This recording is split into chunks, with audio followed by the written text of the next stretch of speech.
Chapter 1. A gentleman and lady travelling from Tunbridge, towards that part of the Sussex coast, which lies between Hastings and Bourne, being induced by business to quit the high road, and attempt a very rough lane, were overturned in toiling up its long ascent half rock, half sand.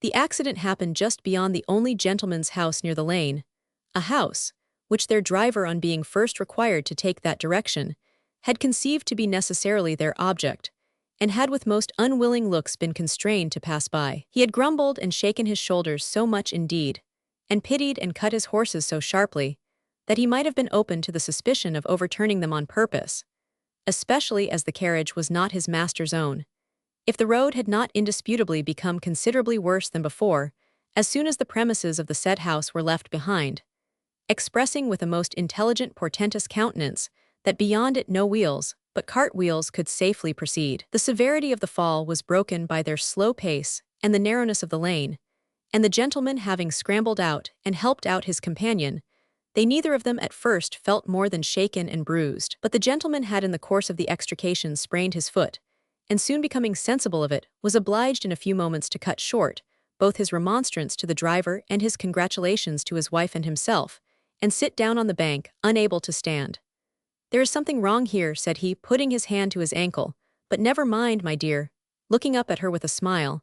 "It cd not have happened, you know, in a better place. Good out of evil, the very thing perhaps to be wished for, we shall soon get relief. There, I fancy, lies my cure," pointing to the neat-looking end of a cottage, which was seen romantically situated among wood on a high eminence at some little distance. "Does not that promise to be the very place?"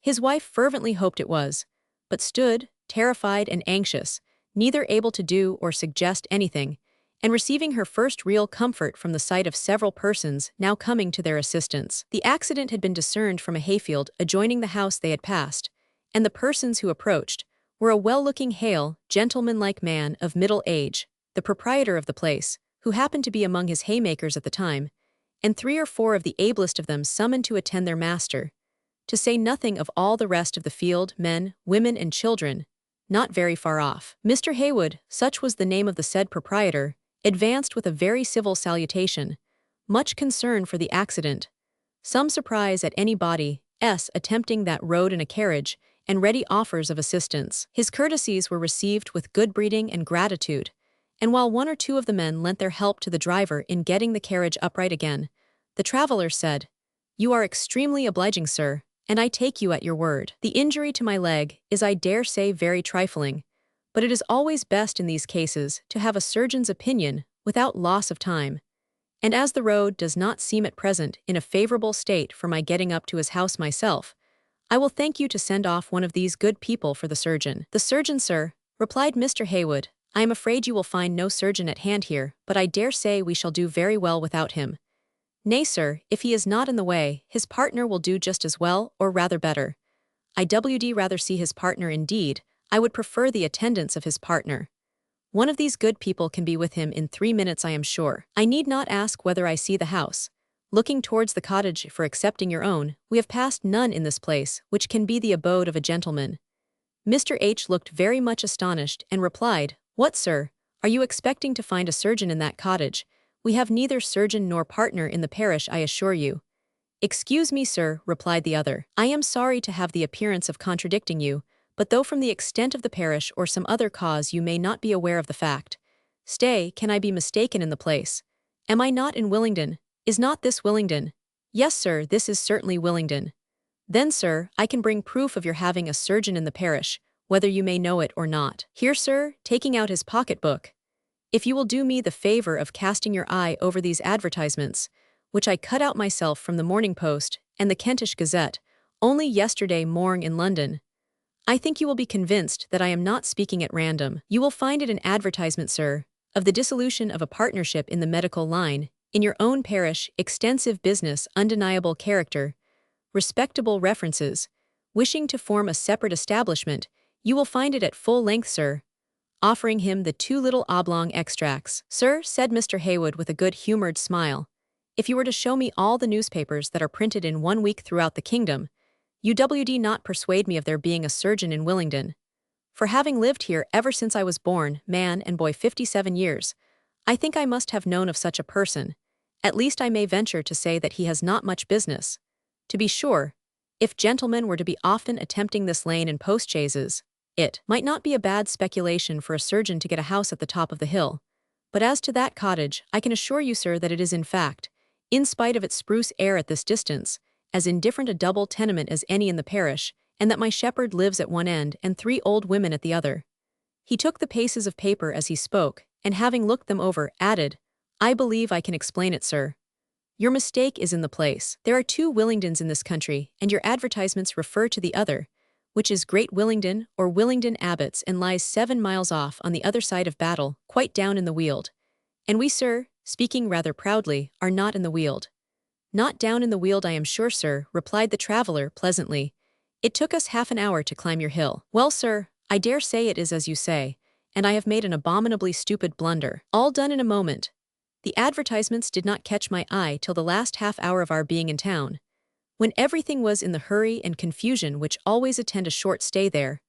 One is never able to complete anything in the way of business, you know, till the carriage is at the door, and accordingly satisfying myself with a brief inquiry, and finding we were actually to pass within a mile or 2 of a Willingdon, I sought no farther. My dear, to his wife, I am very sorry to have brought you into the scrape, but do not be alarmed about my leg. It gives me no pain while I am quiet, and as soon as these good people have succeeded in setting the carriage to rights and turning the horses round, the best thing we can do will be to measure back our steps into the turnpike road and proceed to Hailsham, and so home, without attempting anything farther. 2 hours take us home from Hailsham, and when once at home, we have our remedy at hand, you know.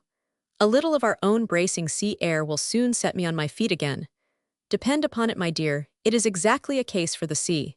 Saline air and immersion will be the very thing.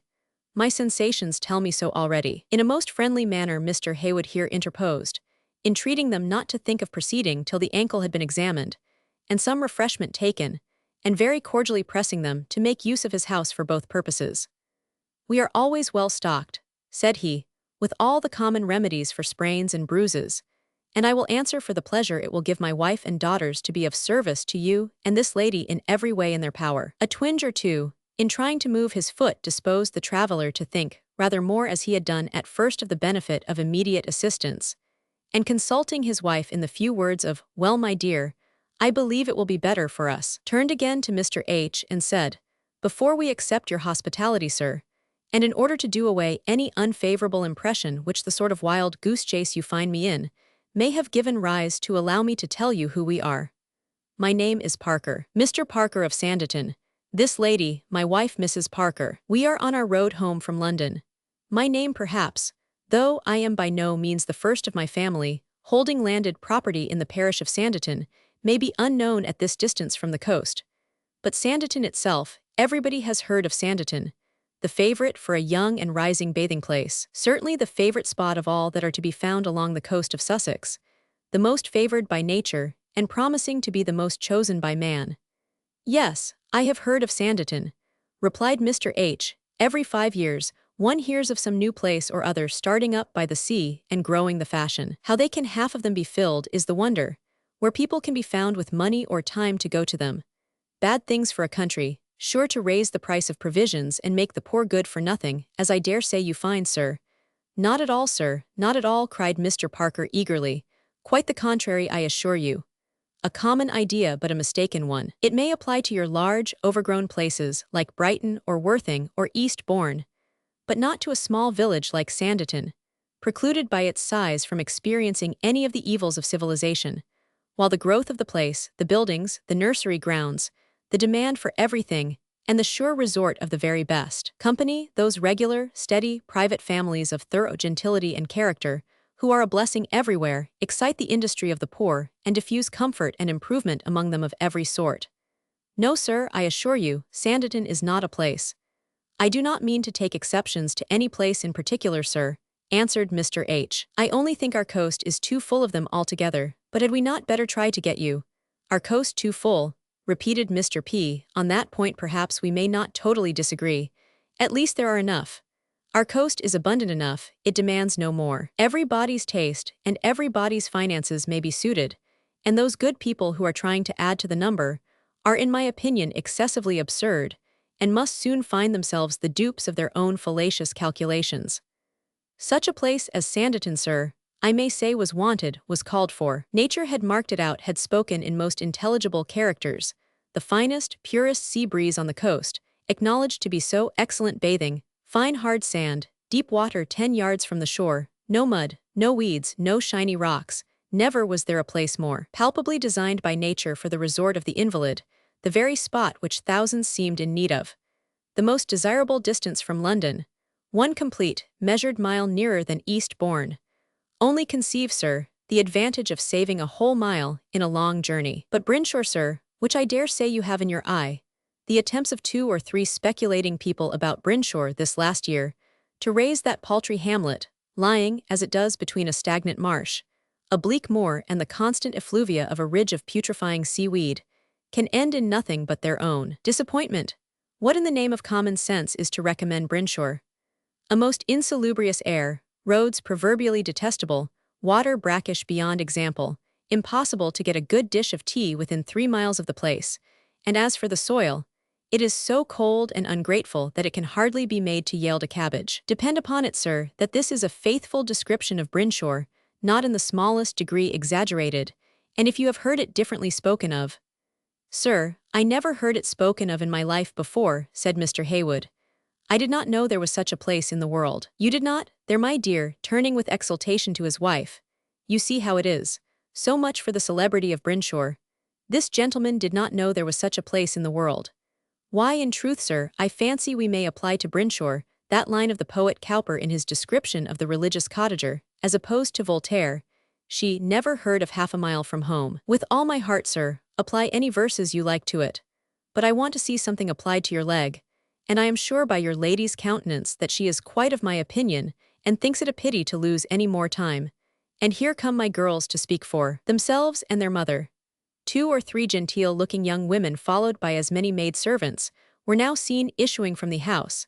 I began to wonder the bustle should not have reached them. A thing of this kind soon makes a stir in a lonely place like ours. Now, sir, let us see how you can be best conveyed into the house. The young ladies approached and said everything that was proper to recommend their father's offers, and in an unaffected manner calculated to make the strangers easy. And as Mrs. P. was exceedingly anxious for relief, and her husband by this time not much less disposed for it, a very few civil scruples were enough, especially as the carriage being now set up, was discovered to have received such injury on the fallen side as to be unfit for present use. Mr. Parker was therefore carried into the house, and his carriage wheeled off to a vacant barn. Chapter 2. The acquaintance thus oddly begun was neither short nor unimportant. For a whole fortnight the travellers were fixed at Willingdon, Mr. P. sprain proving too serious for him to move sooner. He had fallen into very good hands. The Haywoods were a thoroughly respectable family, and every possible attention was paid in the kindest and most unpretending manner to both husband and wife. He was waited on and nursed, and she cheered and comforted with unremitting kindness, and as every office of hospitality and friendliness was received as it ought, as there was not more good will on one side than gratitude on the other, nor any deficiency of generally pleasant manners on either, they grew to like each other in the course of that fortnight exceedingly well. Mr. Parker's character and history were soon unfolded. All that he understood of himself he readily told, for he was very open-hearted, and where he might be himself in the dark, his conversation was still giving information to such of the Haywoods as could observe. By such he was perceived to be an enthusiast, on the subject of Sanditon, a complete enthusiast.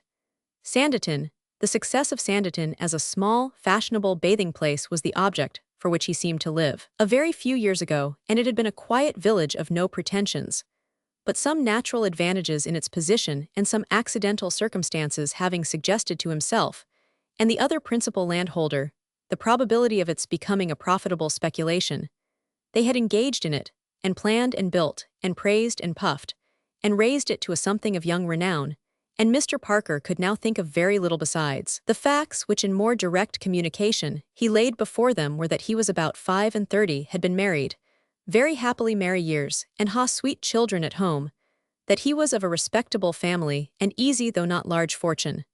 No profession, succeeding as eldest son to the property which 2 or 3 generations had been holding and accumulating before him, that he ha brothers and 2 sisters, all single and all independent, the eldest of the two former indeed, by collateral inheritance, quite as well provided for as himself. His object in quitting the high road, to hunt for an advertising surgeon, was also plainly stated.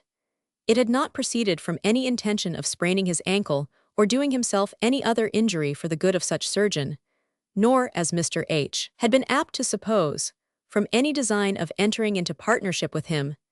It was merely in consequence of a wish to establish some medical man at Sanditon, which the nature of the advertisement induced him to expect to accomplish in Willingdon. He was convinced that the advantage of a medical man at hand would very materially promote the rise and prosperity of the place.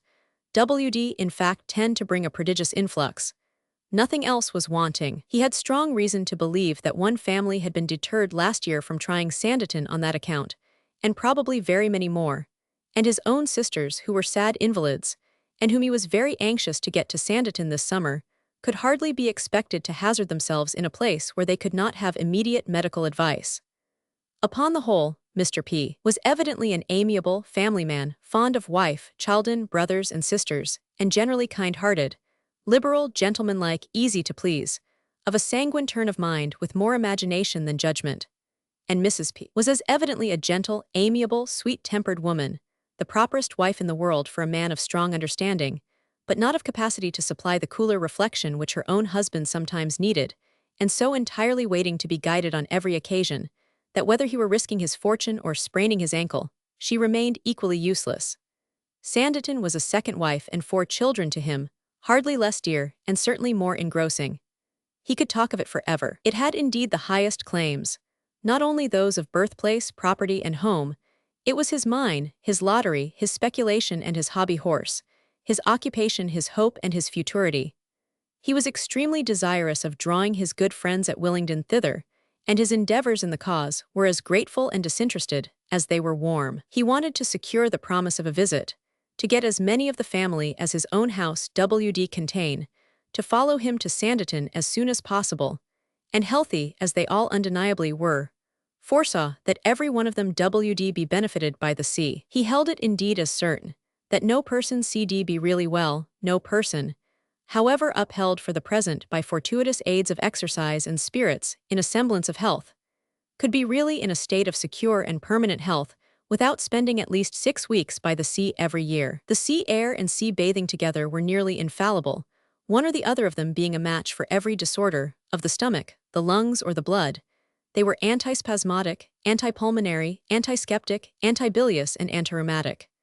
Nobody could catch cold by the sea, nobody wanted appetite by the sea, nobody wanted spirits, nobody wanted strength. They were healing, softening, relaxing, fortifying, and bracing, seemingly just as was wanted, sometimes one, sometimes the other. If the sea breeze failed, the sea bath was the certain corrective, and where bathing disagreed, the sea breeze alone was evidently designed by nature for the cure. His eloquence, however, could not prevail. Mr. and Mrs. H. never left home.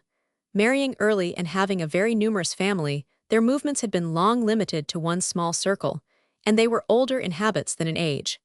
Excepting 2 journeys to London in the year, to receive his dividends, Mr. H. went no farther than his feet or his well-tried old horse could carry him, and Mrs. Haywood's adventurings were only now and then to visit her neighbors, in the old coach, which had been new, when they married and fresh lined on their eldest son's coming of age 10 years ago. They had very pretty property, enough, had their family been of reasonable limits to have allowed them a very gentlemanlike share of luxuries and change, enough for them to have indulged in a new carriage and better roads, an occasional month at Tunbridge Wells, and symptoms of the gout and a winter at Bath.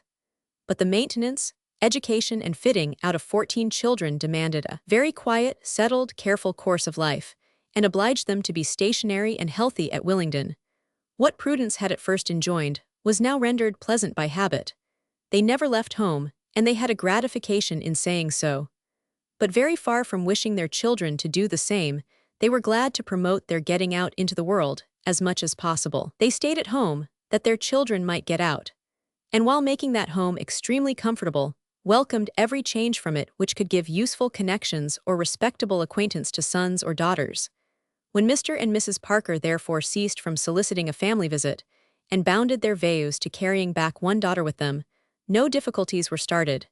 It was general pleasure and consent. Their invitation was to Miss Charlotte Haywood, a very pleasing young woman of 22, the eldest of the daughters at home, and the one who, under her mother's directions, had been particularly useful and obliging to them, who had attended them most and knew them best. Charlotte was to go, with excellent health, to bathe and be better if she could, to receive every possible pleasure which Sanditon could be made to supply by the gratitude of those she went with, and to buy new parasols, new gloves, and new brooches for her sisters and herself at the library, which Mr. P. was anxiously wishing to support.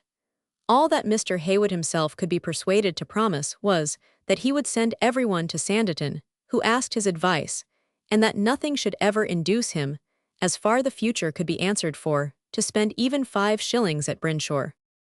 Chapter 3. Every neighborhood should have a great lady. The great lady of Sanditon was Lady Denham, and in their journey from Willingdon to the coast, Mr. Parker gave Charlotte a more detailed account of her than had been called for before. She had been necessarily often mentioned at Willingdon, for being his colleague in speculation, Sanditon itself could not be talked of long without the introduction of Lady Denham, and that she was a very rich old lady who had buried 2 husbands, who knew the value of money, was very much looked up to, and had a poor cousin living with her, were facts already well known, but some further particulars of her history and her character served to lighten the tediousness of a long hill or a heavy bit of road, and to give the visiting young lady a suitable knowledge of the person with whom she might now expect to be daily associating. Lady D had been a rich Miss Brereton, born to wealth but not to education. Her first husband had been a Mr. Hollies, a man of considerable property in the country, of which a large share of the parish of Sanditon, with manor and mansion house, made a part. He had been an elderly man when she married him, her own age about 30. Her motives for such a match could be little understood at the distance of 40 years, but she had so well nursed and pleased Mr. Hollies, that at his death he left her everything, all his estates, and all at her disposal. After a widowhood of some years, she had been induced to marry again. The late Sir Harry Denham, of Denham Park in the neighborhood of Sanditon, had succeeded in removing her and her large income to his own domains, but he did not succeed in the vows of permanently enriching his family, which were attributed to him. She had been too wary to put anything out of her own power, and when on Sir Harry's decease she returned again to her own house at Sanditon, she was said to have made this boast to a friend, that though she had got nothing but her title from the family, still she had given nothing for it. For the title, it was to be supposed that she had married, and Mr. P. acknowledged there being just such a degree of value for it apparent now, as to give her conduct that natural explanation. There is at times, said he, a little self-importance, but it is not offensive, and there are points when her love of money is carried greatly too far. But she is a good-natured woman, a very good-natured woman, a very obliging, friendly neighbor, a cheerful, independent, valuable character. And her faults may be entirely imputed to her want of education. She has good natural sense, but quite uncultivated. She has a fine active mind, as well as a fine healthy frame for a woman of 70, and enters into the improvement of Sanditon with a spirit truly admirable, though now and then a littleness will appear. She cannot look forward quite as I would have her, and takes alarm at a trifling present expense, without considering what returns it will make her in a year or 2. That is, we think differently, we now and then see things differently, Miss H. Those who tell their own story must be listened to with caution. When you see us in contact, you will judge for yourself. Lady D. was indeed a great lady beyond the common wants of society, for she had many thousands a year to bequeath, and 3 distinct sets of people to be courted by. Her own relations, who might very reasonably wish for her original £30,000 among them, the legal heirs of Mr. Hollies, who must hope to be more indebted to her sense of justice than he had allowed them to be to his, and those members of the Denham family, whom her 2D husband had hoped to make a good bargain for. By all of these, or by branches of them, she had no doubt been long, and still continued to be, well attacked. And of these 3 divisions, Mr. P. did not hesitate to say that Mr. Hollies' kindred were the least in favor, and Sir Harry Denham's the most. The former, he believed, had done themselves irremediable harm by expressions of very unwise and unjustifiable resentment at the time of Mr. Hollies's death. The latter, to the advantage of being the remnant of a connection which she certainly valued, joined those of having been known to her from their childhood, and of being always at hand to preserve their interest by reasonable attention. Sir Edward, the present baronet, nephew to Sir Harry, resided constantly at Denham Park, and Mr. P. had little doubt that he and his sister Miss 500, who lived with him, would be principally remembered in her will. He sincerely hoped it. Miss Denham had a very small provision, and her brother was a poor man for his rank in society. "He is a warm friend to Sanditon," said Mr. Parker, "and his hand would be as liberal as his heart had he the power. He would be a noble coadjutor. As it is, he does what he can, and is running up a tasteful little cottage orney on a strip of waste ground Lady D. has granted him, which I have no doubt we shall have many a candidate for before the end even of this season." Till within the last 12-month, Mr. P. had considered Sir Edward as standing without a rival, as having the fairest chance of succeeding to the greater part of all that she had to give. But there was now another person's claims to be taken into the account, those of the young female relation, whom Lady D had been induced to receive into her family. After having always protested against any such addition, and long and often enjoyed the repeated defeats she had given to every attempt of her relations to introduce this young lady, or that young lady as a companion at Sanditon House, she had brought back with her from London last Michaelmas a Miss Brereton, who bid fair by her merits to vie in favour with Sir Edward, and to secure for herself and her family that share of the accumulated property which they had certainly the best right to inherit. Mr. Parker spoke warmly of Clara Brereton, and the interest of his story increased very much with the introduction of such a character. Charlotte listened with more than amusement now. It was solicitude and enjoyment, as she heard her described to be lovely, amiable, gentle, unassuming, conducting herself uniformly with great good sense, and evidently gaining by her innate worth on the affections of her patroness. Beauty, sweetness, poverty, and dependence do not want the imagination of a man to operate upon.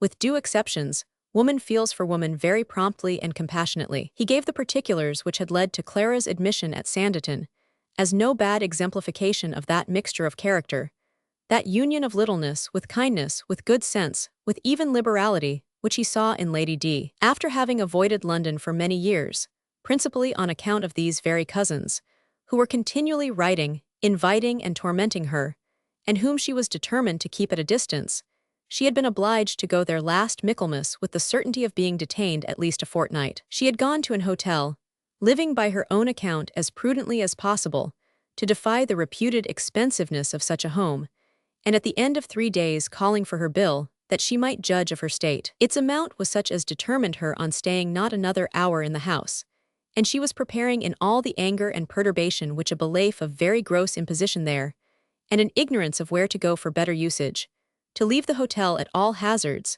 when the cousins, the politic and lucky cousins, who seemed always to have a spy on her, introduced themselves at this important moment, and learning her situation, persuaded her to accept such a home for the rest of her stay as their humbler house in a very inferior part of London, CD offer.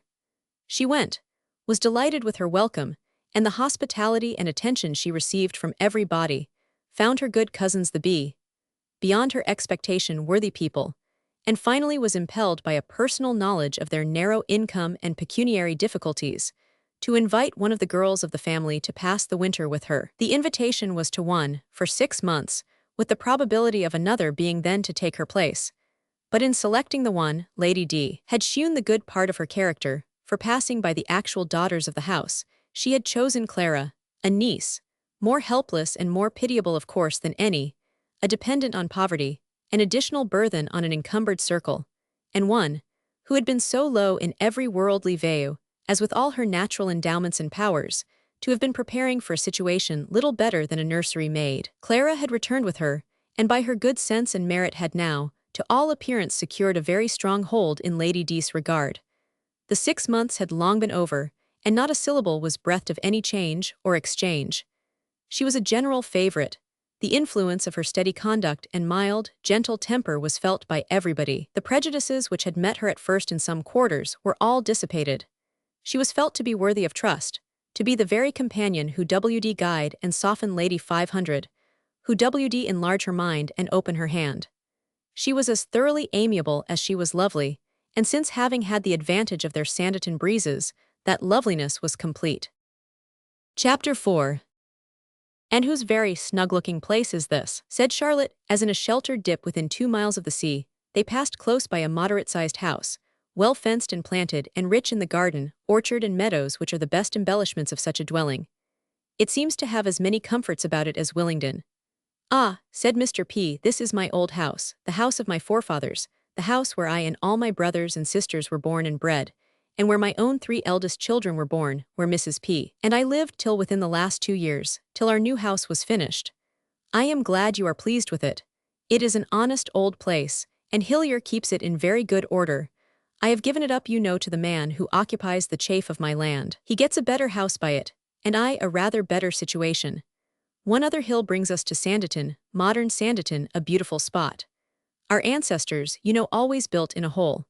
Here were we, pent down in this little contracted nook, without air or view, only 1 mile and 3 QRS from the noblest expanse of ocean between the South Foreland and the Land's End, and without the smallest advantage from it. You will not think I have made a bad exchange, when we reached Trafalgar House, which, by the by, I almost wish I had not named Trafalgar, for Waterloo is more the thing now. However, Waterloo is in reserve, and if we have encouragement enough this year for a little crescent to be ventured on, as I trust we shall, then, we shall be able to call it Waterloo Crescent, and the name joined to the form of the building, which always takes, will give us the command of lodgers.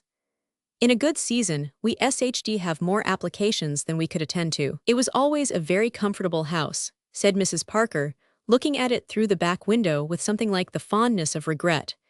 And such a nice garden, such an excellent garden. Yes, my love, but that we may be said to carry with us. It supplies us, as before, with all the fruit and vegetables we want.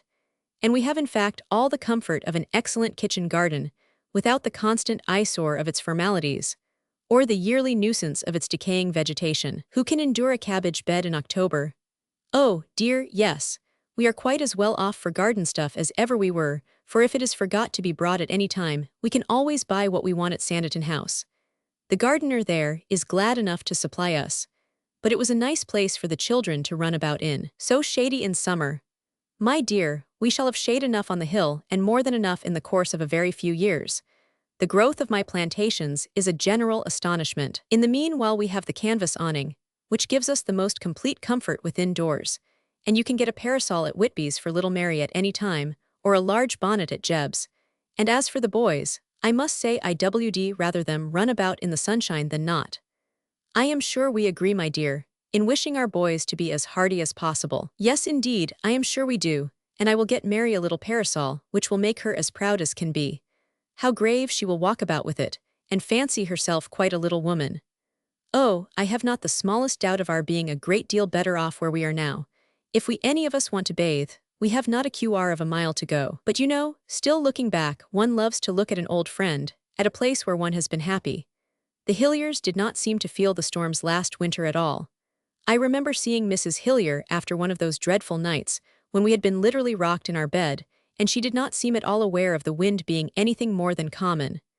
Yes, that's likely enough. We have all the grandeur of the storm, with less real danger, because the wind meeting with nothing to oppose or confine it around our house, simply rages and passes on, while down in this gutter, nothing is known of the state of the air below the tops of the trees, and the inhabitants may be taken totally unawares by one of those dreadful currents which do more mischief in a valley when they do arise than an open country ever experiences in the heaviest gale. But my dear love, as to garden stuff, you were saying that any accidental omission is supplied in a moment by Lydie's gardener, but it occurs to me that we ought to go elsewhere upon such occasions, and that old Stringer and his son have a higher claim. I encouraged him to set up, and am afraid he does not do very well. That is, there has not been time enough yet. He will do very well beyond a doubt, but at first it is uphill work, and therefore we must give him what help we can, and when any vegetables or fruit happen to be wanted, and it will not be amiss to have them often wanted, to have something or other forgotten most days. Just to have a nominal supply, you know, that poor old Andrew may not lose his daily job, but in fact to buy the chaff of our consumption of the Stringers. Very well, my love, that can be easily done, and cook will be satisfied, which will be a great comfort, for she is always complaining of old Andrew now, and says he never brings her what she wants. Now the old house is quite left behind. What is it your brother Sidney says about its being a hospital? Oh, my dear Mary, merely a joke of his.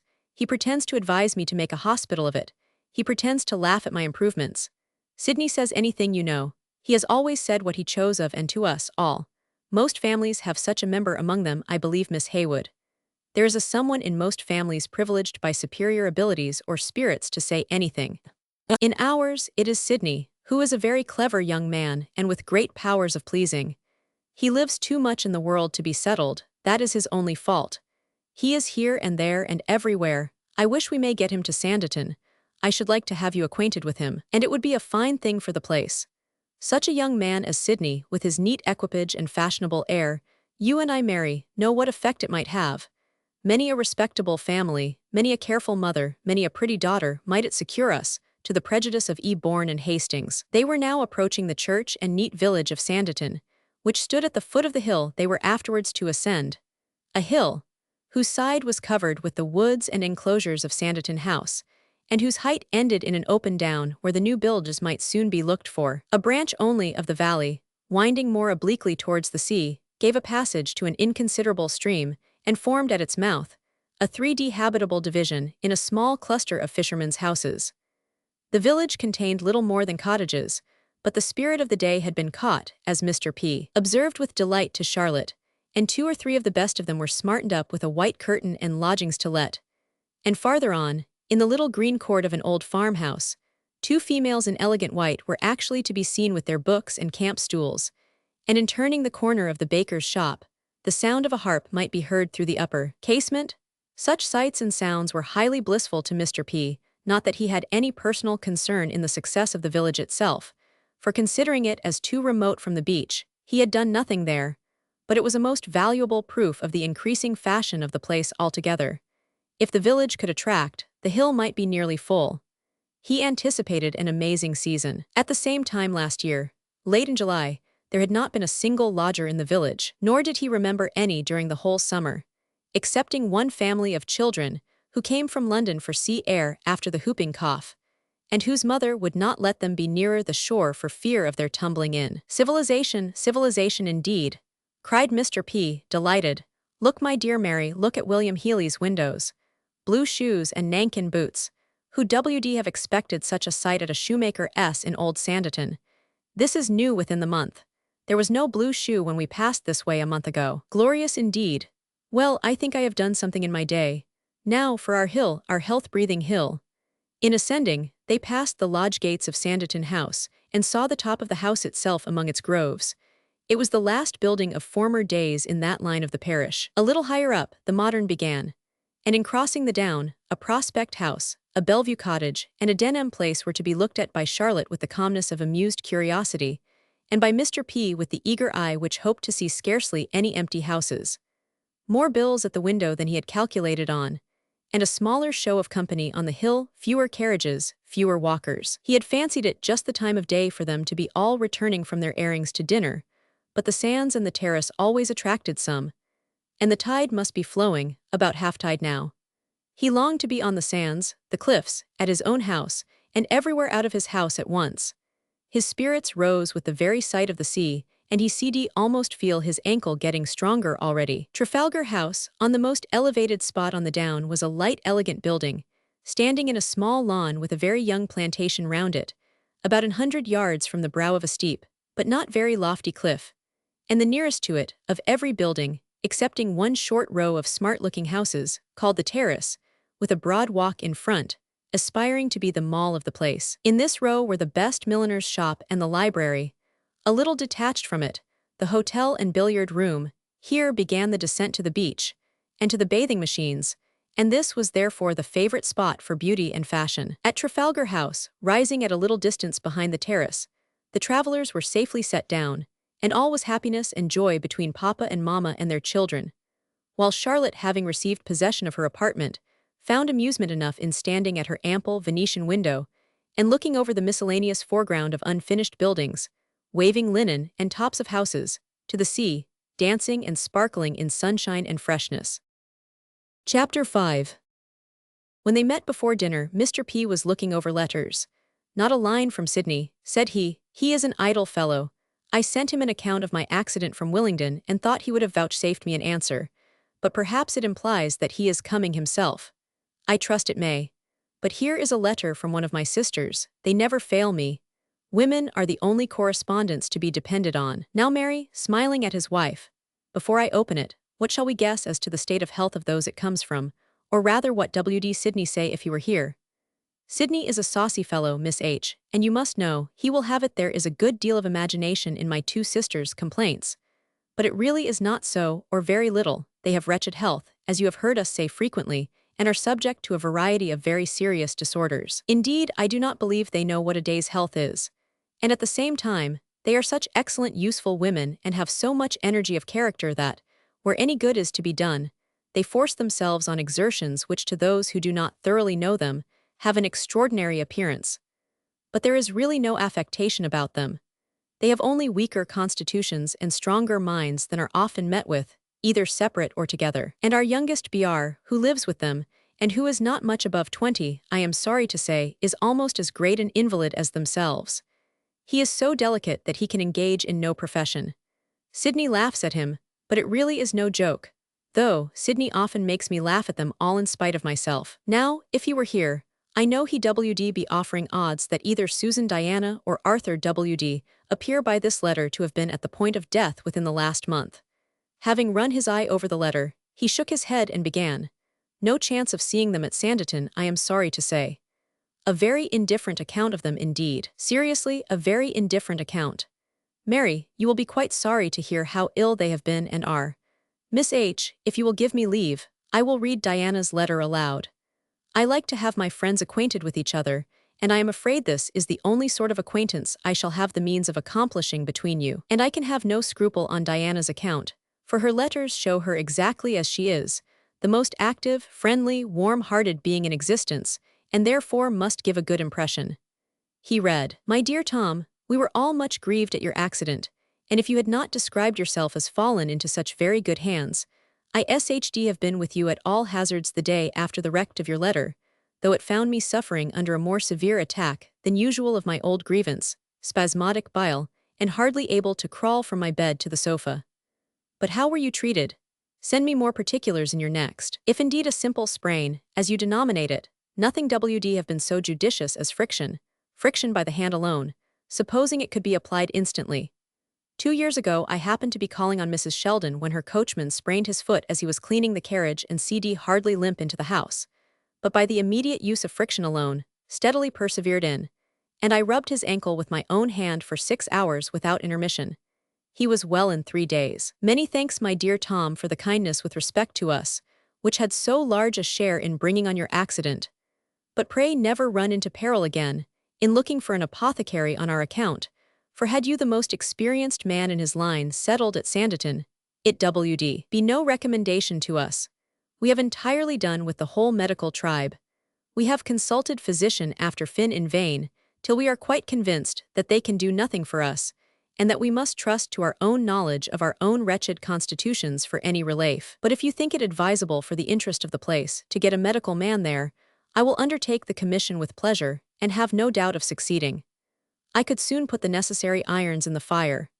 As for getting to Sanditon myself, it is quite an impossibility. I grieve to say that I dare not attempt it, but my feelings tell me too plainly that in my present state, the sea air W.D. probably be the death of me, and neither of my dear companions will leave me, or I W.D. promote their going down to you for a fortnight. But in truth, I doubt whether Susan's nerves W.D. be equal to the effort. She has been suffering much from the headache, and 6 leeches a day for 10 days together relieved her so little that we thought it right to change our measures, and being convinced on examination that much of the evil lay in her gum, I persuaded her to attack the disorder there. She has accordingly hot teeth drawn and is decidedly better, but her nerves are a good deal deranged.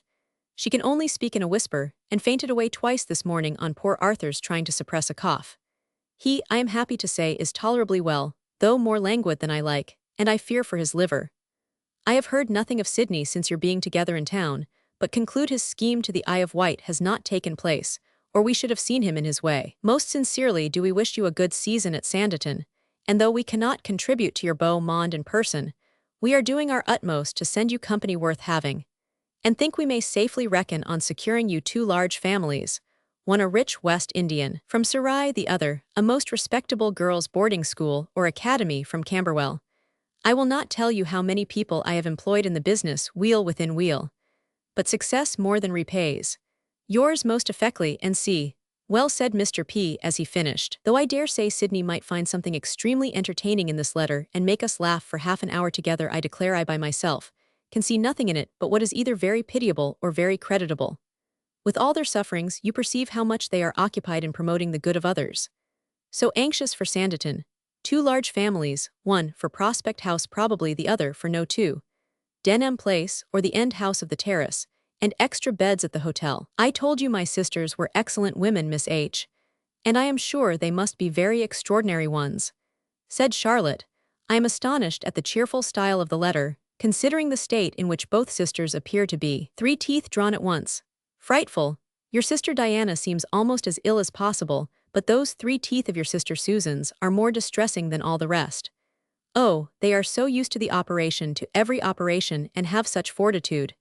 Your sisters know what they are about, I dare say, but their measures seem to touch on extremes. I feel that in any illness, I should be so anxious for professional advice, so very little venturesome for myself, or anybody I loved.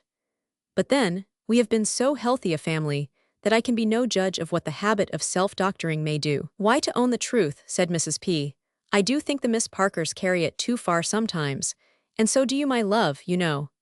You often think they WD be better if they WD leave themselves more alone, and especially Arthur. I know you think it a great pity they SHD give him such a turn for being ill. Well, well, my dear Mary, I grant you, it is unfortunate for poor Arthur, that, at his time of life, he SHD be encouraged to give way to indisposition. It is bad that he should be fancying himself too sickly for any profession, and sit down at 21, on the interest of his own little fortune, without any idea of attempting to improve it, or of engaging in any occupation that may be of use to himself or others. But let us talk of pleasanter things. These 2 large families are just what we wanted, but here is something at hand, pleasanter still, Morgan, with his dinner on table. Chapter 6. The party were very soon moving after dinner. Mr. P. could not be satisfied without an early visit to the library and the library subscription book, and Charlotte was glad to see as much, and as quickly as possible, where all was new. They were out in the very quietest part of a watering-place day, when the important business of dinner, or of sitting after dinner, was going on in almost every inhabited lodging. Here and there a solitary elderly man might be seen, who was forced to move early and walk for health. But in general, it was a thorough pause of company. It was emptiness and tranquility on the terrace, the cliffs, and the sands. The shops were deserted. The straw hats and pendant lace seemed left to their fate both within the house and without, and Mrs. Whitby at the library was sitting in her inner room, reading one of her own novels, for want of employment.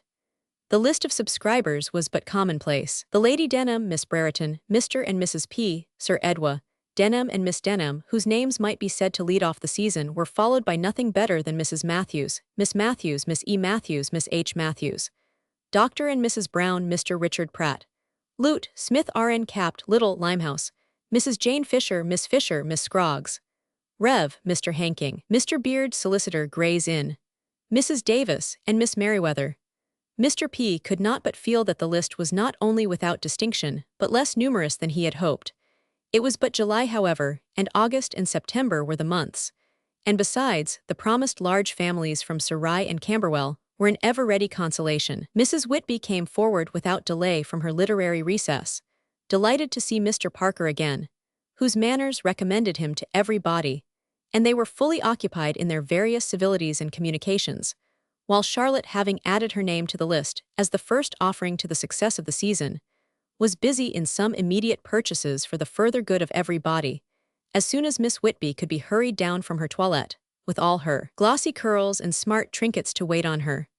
The library, of course, afforded everything, all the useless things in the world that CD not be done without, and among so many pretty temptations, and with so much goodwill for Mr. P. to encourage expenditure, Charlotte began to feel that she must check herself, or rather she reflected that at 22 their CD be no excuse for her doing otherwise, and that it WD not do for her to be spending all her money the very first evening. She took up a book.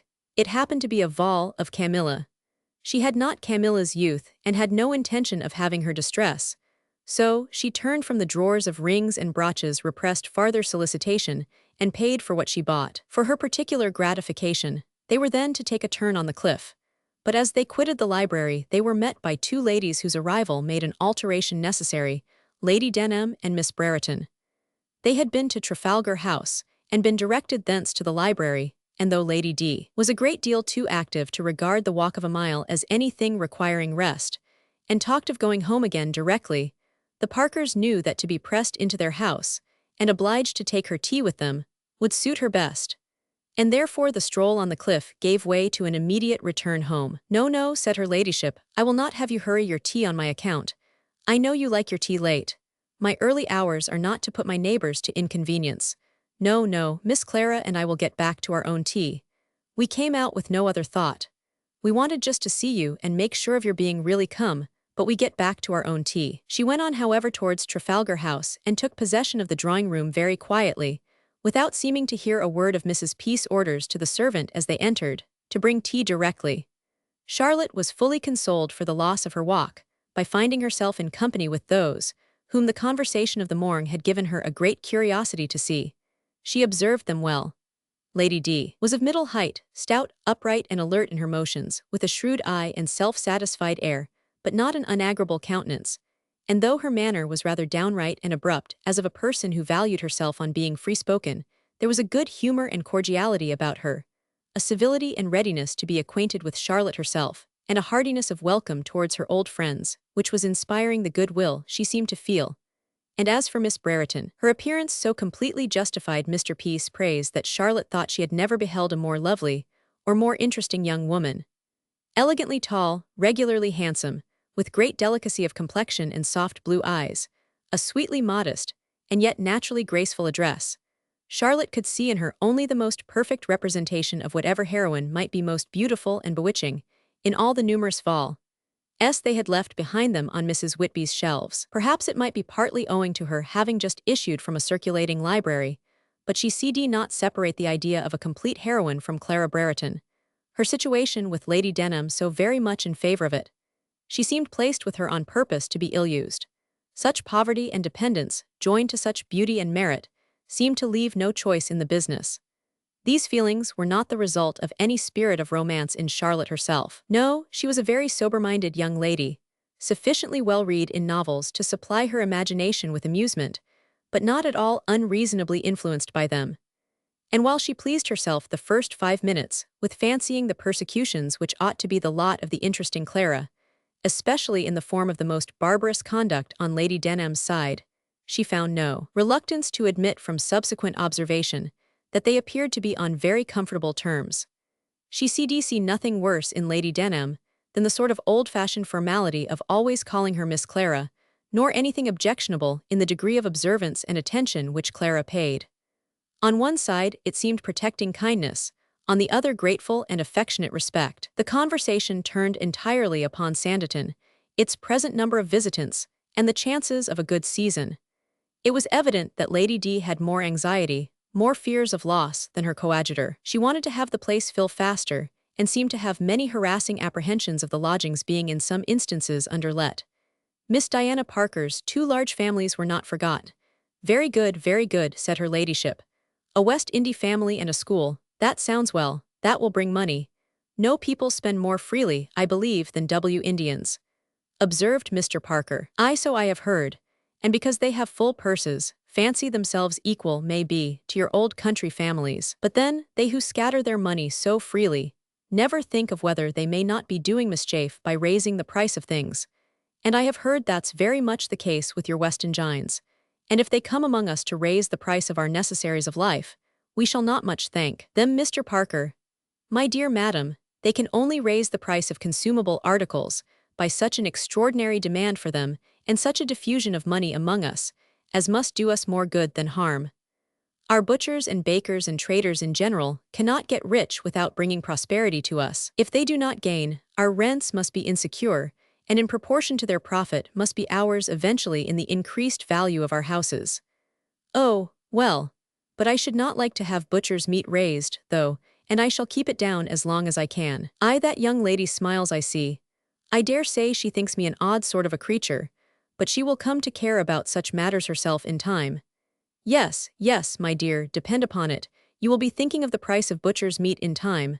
though you may not happen to have quite such a servants' hall full to feed as I have, and I do believe those are best off that have fewest servants.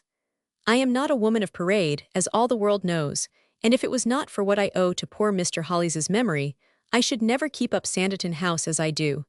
It is not for my own pleasure. Well, Mr. Parker, and the other is a boarding school, a French boarding school, is it? No harm in that. They'll stay there 6 weeks. And out of such a number, who knows but some may be consumptive and want ass's milk, and I have 2 milch asses at this present time. But perhaps the little misses may hurt the furniture. I hope they will have a good sharp governess to look after them. Poor Mr. Parker got no more credit from Lady D than he had from his sisters for the object which had taken him to Willingdon. Lord, my dear sir, she cried, how could you think of such a thing? I am very sorry you met with your accident, but upon my word you deserved it. Going after a doctor. Why, what shd we do with a doctor here? It would be only encouraging our servants and the poor to fancy themselves ill if there was a doctor at hand. Oh, pray, let us have none of the tribe at Sanditon. We go on very well as we are. There is the sea and the downs and my milch asses, and I have told Mrs. Whitby that if any body inquires for a chamber house, they may be supplied at a fair rate. Poor Mr. Hollis's chamber house, as good as new, and what can people want for more? Here have I lived good years in the world and never took physic above twice, and never saw the face of a doctor in all my life, on my own account. And I verily believe if my poor dear Sir Harry had never seen one neither, he would have been alive now. 10 fees, one after another, did the man take who sent him out of the world. I beseech you, Mr. Parker, no doctors here. The tea things were brought in.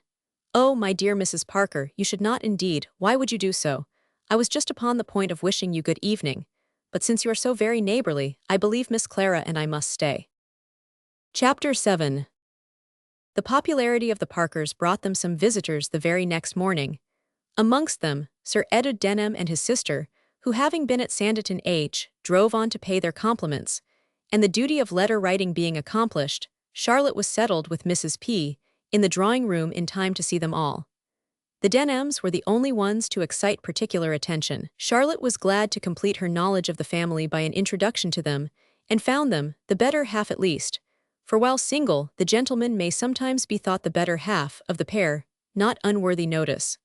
Miss D. was a fine young woman, but cold and reserved, giving the idea of one who felt her consequence with pride and her poverty with discontent, and who was immediately gnawed by the want of an handsomer equipage than the simple gig in which they travelled, and which their groom was leading about still in her sight.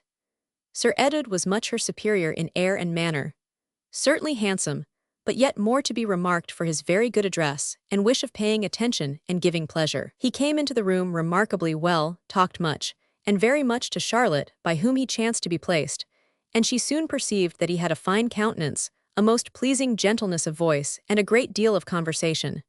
She liked him. Sober-minded as she was, she thought him agreeable, and did not quarrel with the suspicion of his finding her equally so, which would arise from his evidently disregarding his sister's motion to go, and persisting in his station and his discourse. I make no apologies for my heroine's vanity. If there are young ladies in the world at her time of life, more dull of fancy and more careless of pleasing, I know them not, and never wish to know them. At last, from the low French windows of the drawing-room which commanded the road and all the paths across the down, Charlotte and Sir Edward, as they sat, could not but observe Lady D and Miss B walking by, and there was instantly a slight change in Sir Edward's countenance, with an anxious glance after them as they proceeded, followed by an early proposal to his sister, not merely for moving, but for walking on together to the terrace, which altogether gave an hasty turn to Charlotte's fancy, cured her of her half-hour's fever, and placed her in a more capable state of judging, when Sir Edward was gone, of how agreeable he had actually been. Perhaps there was a good deal in his air and address, and his title did him no harm. She was very soon in his company again. The first object of the Parkers, when their house was cleared of morning visitors, was to get out themselves. The terrace was the attraction to all. Everybody who walked must begin with the terrace, and there, seated on one of the 2 green benches by the gravel walk, they found the united Denham party, but though united in the gross, very distinctly divided again, the 2 superior ladies being at one end of the bench and Sir Edward and Miss B at the other. Charlotte's first glance told her that Sir Edward's air was that of a lover.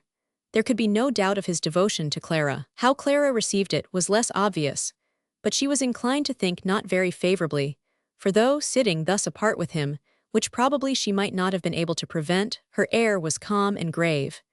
That the young lady at the other end of the bench was doing penance was indubitable. The difference in Miss Denham's countenance, the change from Miss Denham sitting in cold grandeur in Mrs. Parker's drawing-room to be kept from silence by the efforts of others, to Miss D at Lady D's elbow, listening and talking with smiling attention or solicitous eagerness, was very striking, and very amusing, or very melancholy, just as satire or morality might prevail. Miss Denham's character was pretty well decided with Charlotte.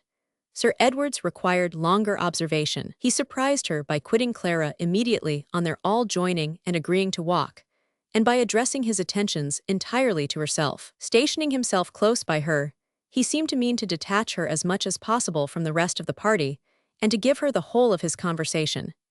He began, in a tone of great taste and feeling, to talk of the sea and the seashore, and ran with energy through all the usual phrases employed in praise of their sublimity, and descriptive of the undescribable emotions they excite in the mind of sensibility. The terrific grandeur of the ocean in a storm, its glassy surface in a calm, its gulls and its samphire, and the deep fathoms of its abysses, its quick vicissitudes, its direful deceptions, its mariners tempting it in sunshine and overwhelmed by the sudden tempest, all were eagerly and fluently touched. Rather commonplace perhaps, but doing very well from the lips of a handsome Sir Edward, and she did not but think him a man of feeling, till he began to stagger her by the number of his quotations and the bewilderment of some of his sentences. "Do you remember," said he, "Scott's beautiful lines on the sea? Oh, what a description they convey! They are never out of my thoughts when I walk here. That man who can read them unmoved must have the nerves of an assassin. Heaven defend me from meeting such a man unarmed." "What description do you mean?" said Charlotte. "I remember none at this moment of the sea in either of Scott's poems." "Do not you indeed? Nor can I exactly recall the beginning at this moment, but you cannot have forgotten his description of woman. Oh, woman in our hours of ease. Delicious, delicious. Had he written nothing more, he would have been immortal. And then again, that unequaled, unrivaled address to parental affection. Some feelings are to mortals given, with less of earth in them than heaven and sea. But while we are on the subject of poetry, what think you Miss H. of Burns' lines to his Mary? Oh, there is pathos to madden one. If ever there was a man who felt, it was Burns. Montgomery has all the fire of poetry, Wordsworth has the true soul of it, Campbell in his Pleasures of Hope has touched the extreme of our sensations. Like angels' visits, few and far between. Can you conceive anything more subduing, more melting, more fraught with the deep sublime than that line? But Burns, I confess my sense of his preeminence, Miss H. If Scott has a fault, it is the want of passion. Tender, elegant, descriptive but tame. The man who cannot do justice to the attributes of woman is my contempt. Sometimes indeed a flash of feeling seems to irradiate him, as in the lines we were speaking of. Oh, woman in our hours of ease. But Burns is always on fire. His soul was the altar in which lovely woman sat enshrined. His spirit truly breathed the immortal incense which is her due. I have read several of Burns' poems with great delight, said Charlotte as soon as she had time to speak, but I am not poetic enough to separate a man's poetry entirely from his character, and poor Burns's known irregularities greatly interrupt my enjoyment of his lines. I have difficulty in depending on the truth of his feelings as a lover. I have not faith in the sincerity of the affections of a man of his description. He felt and he wrote and he forgot. Oh, no, no, exclaimed Sir Edward, in an ecstasy. He was all ardor and truth. His genius and his susceptibilities might lead him into some aberrations, but who is perfect? It were hypercriticism, it were pseudo-philosophy to expect from the soul of high-toned genius the grovellings of a common mind. The coruscations of talent, elicited by impassioned feeling in the breast of man, are perhaps incompatible with some of the prosaic decencies of life. Nor can you, loveliest Miss Heywood, speaking with an air of deep sentiment, nor can any woman be a fair judge of what a man may be propelled to say, write, or do, by the sovereign impulses of illimitable ardor. This was very fine, but if Charlotte understood it at all, not very moral, and being moreover by no means pleased with his extraordinary style of compliment, she gravely answered, I really know nothing of the matter. This is a charming day, the wind I fancy must be southerly. Happy, happy wind to engage Miss Heywood's thoughts. She began to think him downright silly. His choosing to walk with her she had learnt to understand. It was done to pique Miss Brereton. She had read it in an anxious glance or two on his side. But why he shd talk so much nonsense, unless he could do no better, was unintelligible.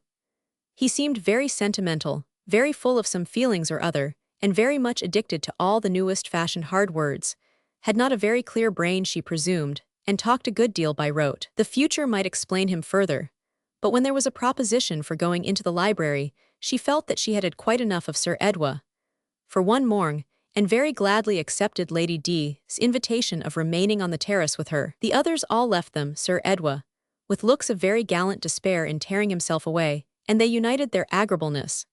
That is, Lady Denham, like a true great lady, talked and talked only of her own concerns, and Charlotte listened, amused in considering the contrast between her two companions. Certainly, there was no strain of doubtful sentiment, nor any phrase of difficult interpretation in Lady 500's discourse. Taking hold of Charlotte's arm with the ease of one who felt that any notice from her was an honor, and communicative, from the influence of the same conscious importance or a natural love of talking, she immediately said in a tone of great satisfaction, and with a look of arch sagacity, "Miss Esther wants me to invite her and her brother to spend a week with me at Sanditon House, as I did last summer. But I shan't. She has been trying to get round me every way with her praise of this and her praise of that, but I saw what she was about. I saw through it all. I am not very easily taken in, my dear." Charlotte C.D. think of nothing more harmless to be said than the simple inquiry of Sir Edward and Miss Denham. "Yes, my dear, my young folks, as I call them sometimes, for I take them very much by the hand. I had them with me last summer about this time for a week, from Monday to Monday, and very delighted and thankful they were. For they are very good young people, my dear. I would not have you think that I only notice them for poor dear Sir Harry's sake. No, no, they are very deserving themselves, or trust me, they would not be so much in my company. I am not the woman to help anybody blindfold. I always take care to know what I am about, and who I have to deal with, before I stir a finger. I do not think I was ever overreached in my life, and that is a good deal for a woman to say that has been married twice. Poor dear Sir Harry, between ourselves, thought at first to have got more. But with a bit of a sigh, he is gone, and we must not find fault with the dead. Nobody could live happier together than us, and he was a very honourable man, quite the gentleman of ancient family.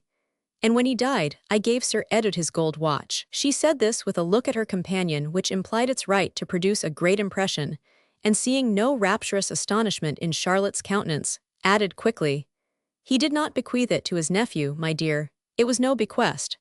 It was not in the will. He only told me, and that but once, that he shd wish his nephew to have his watch, but it need not have been binding if I had not chose it." "Very kind indeed, very handsome," said Charlotte, absolutely forced to affect admiration. "Yes, my dear, and it is not the only kind thing I have done by him. I have been a very liberal friend to Sir Edward, and poor young man, he needs it bad enough. For though I am only the dowager, my dear, and he is the heir, things do not stand between us in the way they commonly do between those two parties. Not a shilling do I receive from the Denham estate. Sir Edward has no payments to make me. He don't stand uppermost, believe me. It is I that help him. Indeed, he is a very fine young man, particularly elegant in his address." This was said chaffly for the sake of saying something, but Charlotte directly saw that it was laying her open to suspicion by Lady 500's giving a shrewd glance at her and replying, "Yes, yes, he is very well to look at, and it is to be hoped some lady of large fortune will think so, for Sir Edward must marry for money. He and I often talk that matter over. A handsome young fellow like him will go smirking and smiling about and paying girls compliments, but he knows he must marry for money. And Sir Edward is a very steady young man in the main, and has got very good notions." "Sir Edward Denham," said Charlotte, "with such personal advantages may be almost sure of getting a woman of fortune if he chooses it." This glorious sentiment seemed quite to remove suspicion. "Ay, my dear, that's very sensibly said," cried Lady 500, "and if we cd but get a young heiress to s. But heiresses are monstrous scarce. I do not think we have had an heiress here, or even a since Sanditon has been a public place. Families come after families, but as far as I can learn, it is not 1 in 100 of them that have any real property, landed or funded. An income perhaps, but no property. Clergymen may be, or lawyers from town, or half-pay officers, or widows with only a jointure. And what good can such people do anybody? Except just as they take our empty houses, and between ourselves, I think they are great fools for not staying at home. Now, if we could get a young heiress to be sent here for her health, and if she was ordered to drink ass's milk I could supply her, and as soon as she got well, have her fall in love with Sir Edward. That would be very fortunate indeed. And Miss Esther must marry somebody of fortune too. She must get a rich husband. Ah, young ladies that have no money are very much to be pitied. But, after a short pause, if Miss Esther thinks to talk me into inviting them to come and stay at Sanditon House, she will find herself mistaken. Matters are altered with me since last summer, you know. I have Miss Clara with me now, which makes a great difference. She spoke this so seriously that Charlotte instantly saw in it the evidence of real penetration and prepared for some fuller remarks, but it was followed only by, "I have no fancy for having my house as full as an hotel. I should not choose to have my two housemaids' time taken up all the morning in dusting out bedrooms. They have Miss Clara's room to put to rights as well as my own every day. If they had hard places, they would want higher wages." For objections of this nature, Charlotte was not prepared, and she found it so impossible even to affect sympathy that she cd say nothing. Lady D soon added with great glee, "And besides all this, my dear, am I to be filling my house to the prejudice of Sanditon? If people want to be by the sea, why don't they take lodgings? Here are a great many empty houses, 3 on this very terrace. No fewer than 3 lodging papers staring me in the face at this very moment, numbers 3, 4, and 8. 8, the corner house may be too large for them, but either of the 2 others are nice little snug houses, very fit for a young gentleman and his sister. And so, my dear, the next time Miss Esther begins talking about the dampness of Denham Park, and the good bathing always does her, I shall advise them to come and take one of these lodgings for a fortnight. Don't you think that will be very fair? Charity begins at home, you know." Charlotte's feelings were divided between amusement and indignation, but indignation had the larger and the increasing share. She kept her countenance, and she kept a civil silence. She could not carry her forbearance farther, but without attempting to listen longer, and only conscious that Lady D was still talking on in the same way, allowed her thoughts to form themselves into such a meditation as this. "She is thoroughly mean. I had not expected anything so bad. Mr. P spoke too mildly of her. His judgment is evidently not to be trusted. His own good nature misleads him. He is too kind-hearted to see clearly. I must judge for myself. And their very connection prejudices him. He has persuaded her to engage in the same speculation, and because their object in that line is the same, he fancies she feels like him in others. But she is very, very mean. I can see no good in her. Poor Miss Brereton, and she makes everybody mean about her. This poor Sir Edward and his sister, how far nature meant them to be respectable I cannot tell, but they are obliged to be mean in their servility to her. And I am mean too, in giving her my attention, with the appearance of coinciding with her. Thus it is, when rich people are sordid." Chapter 8.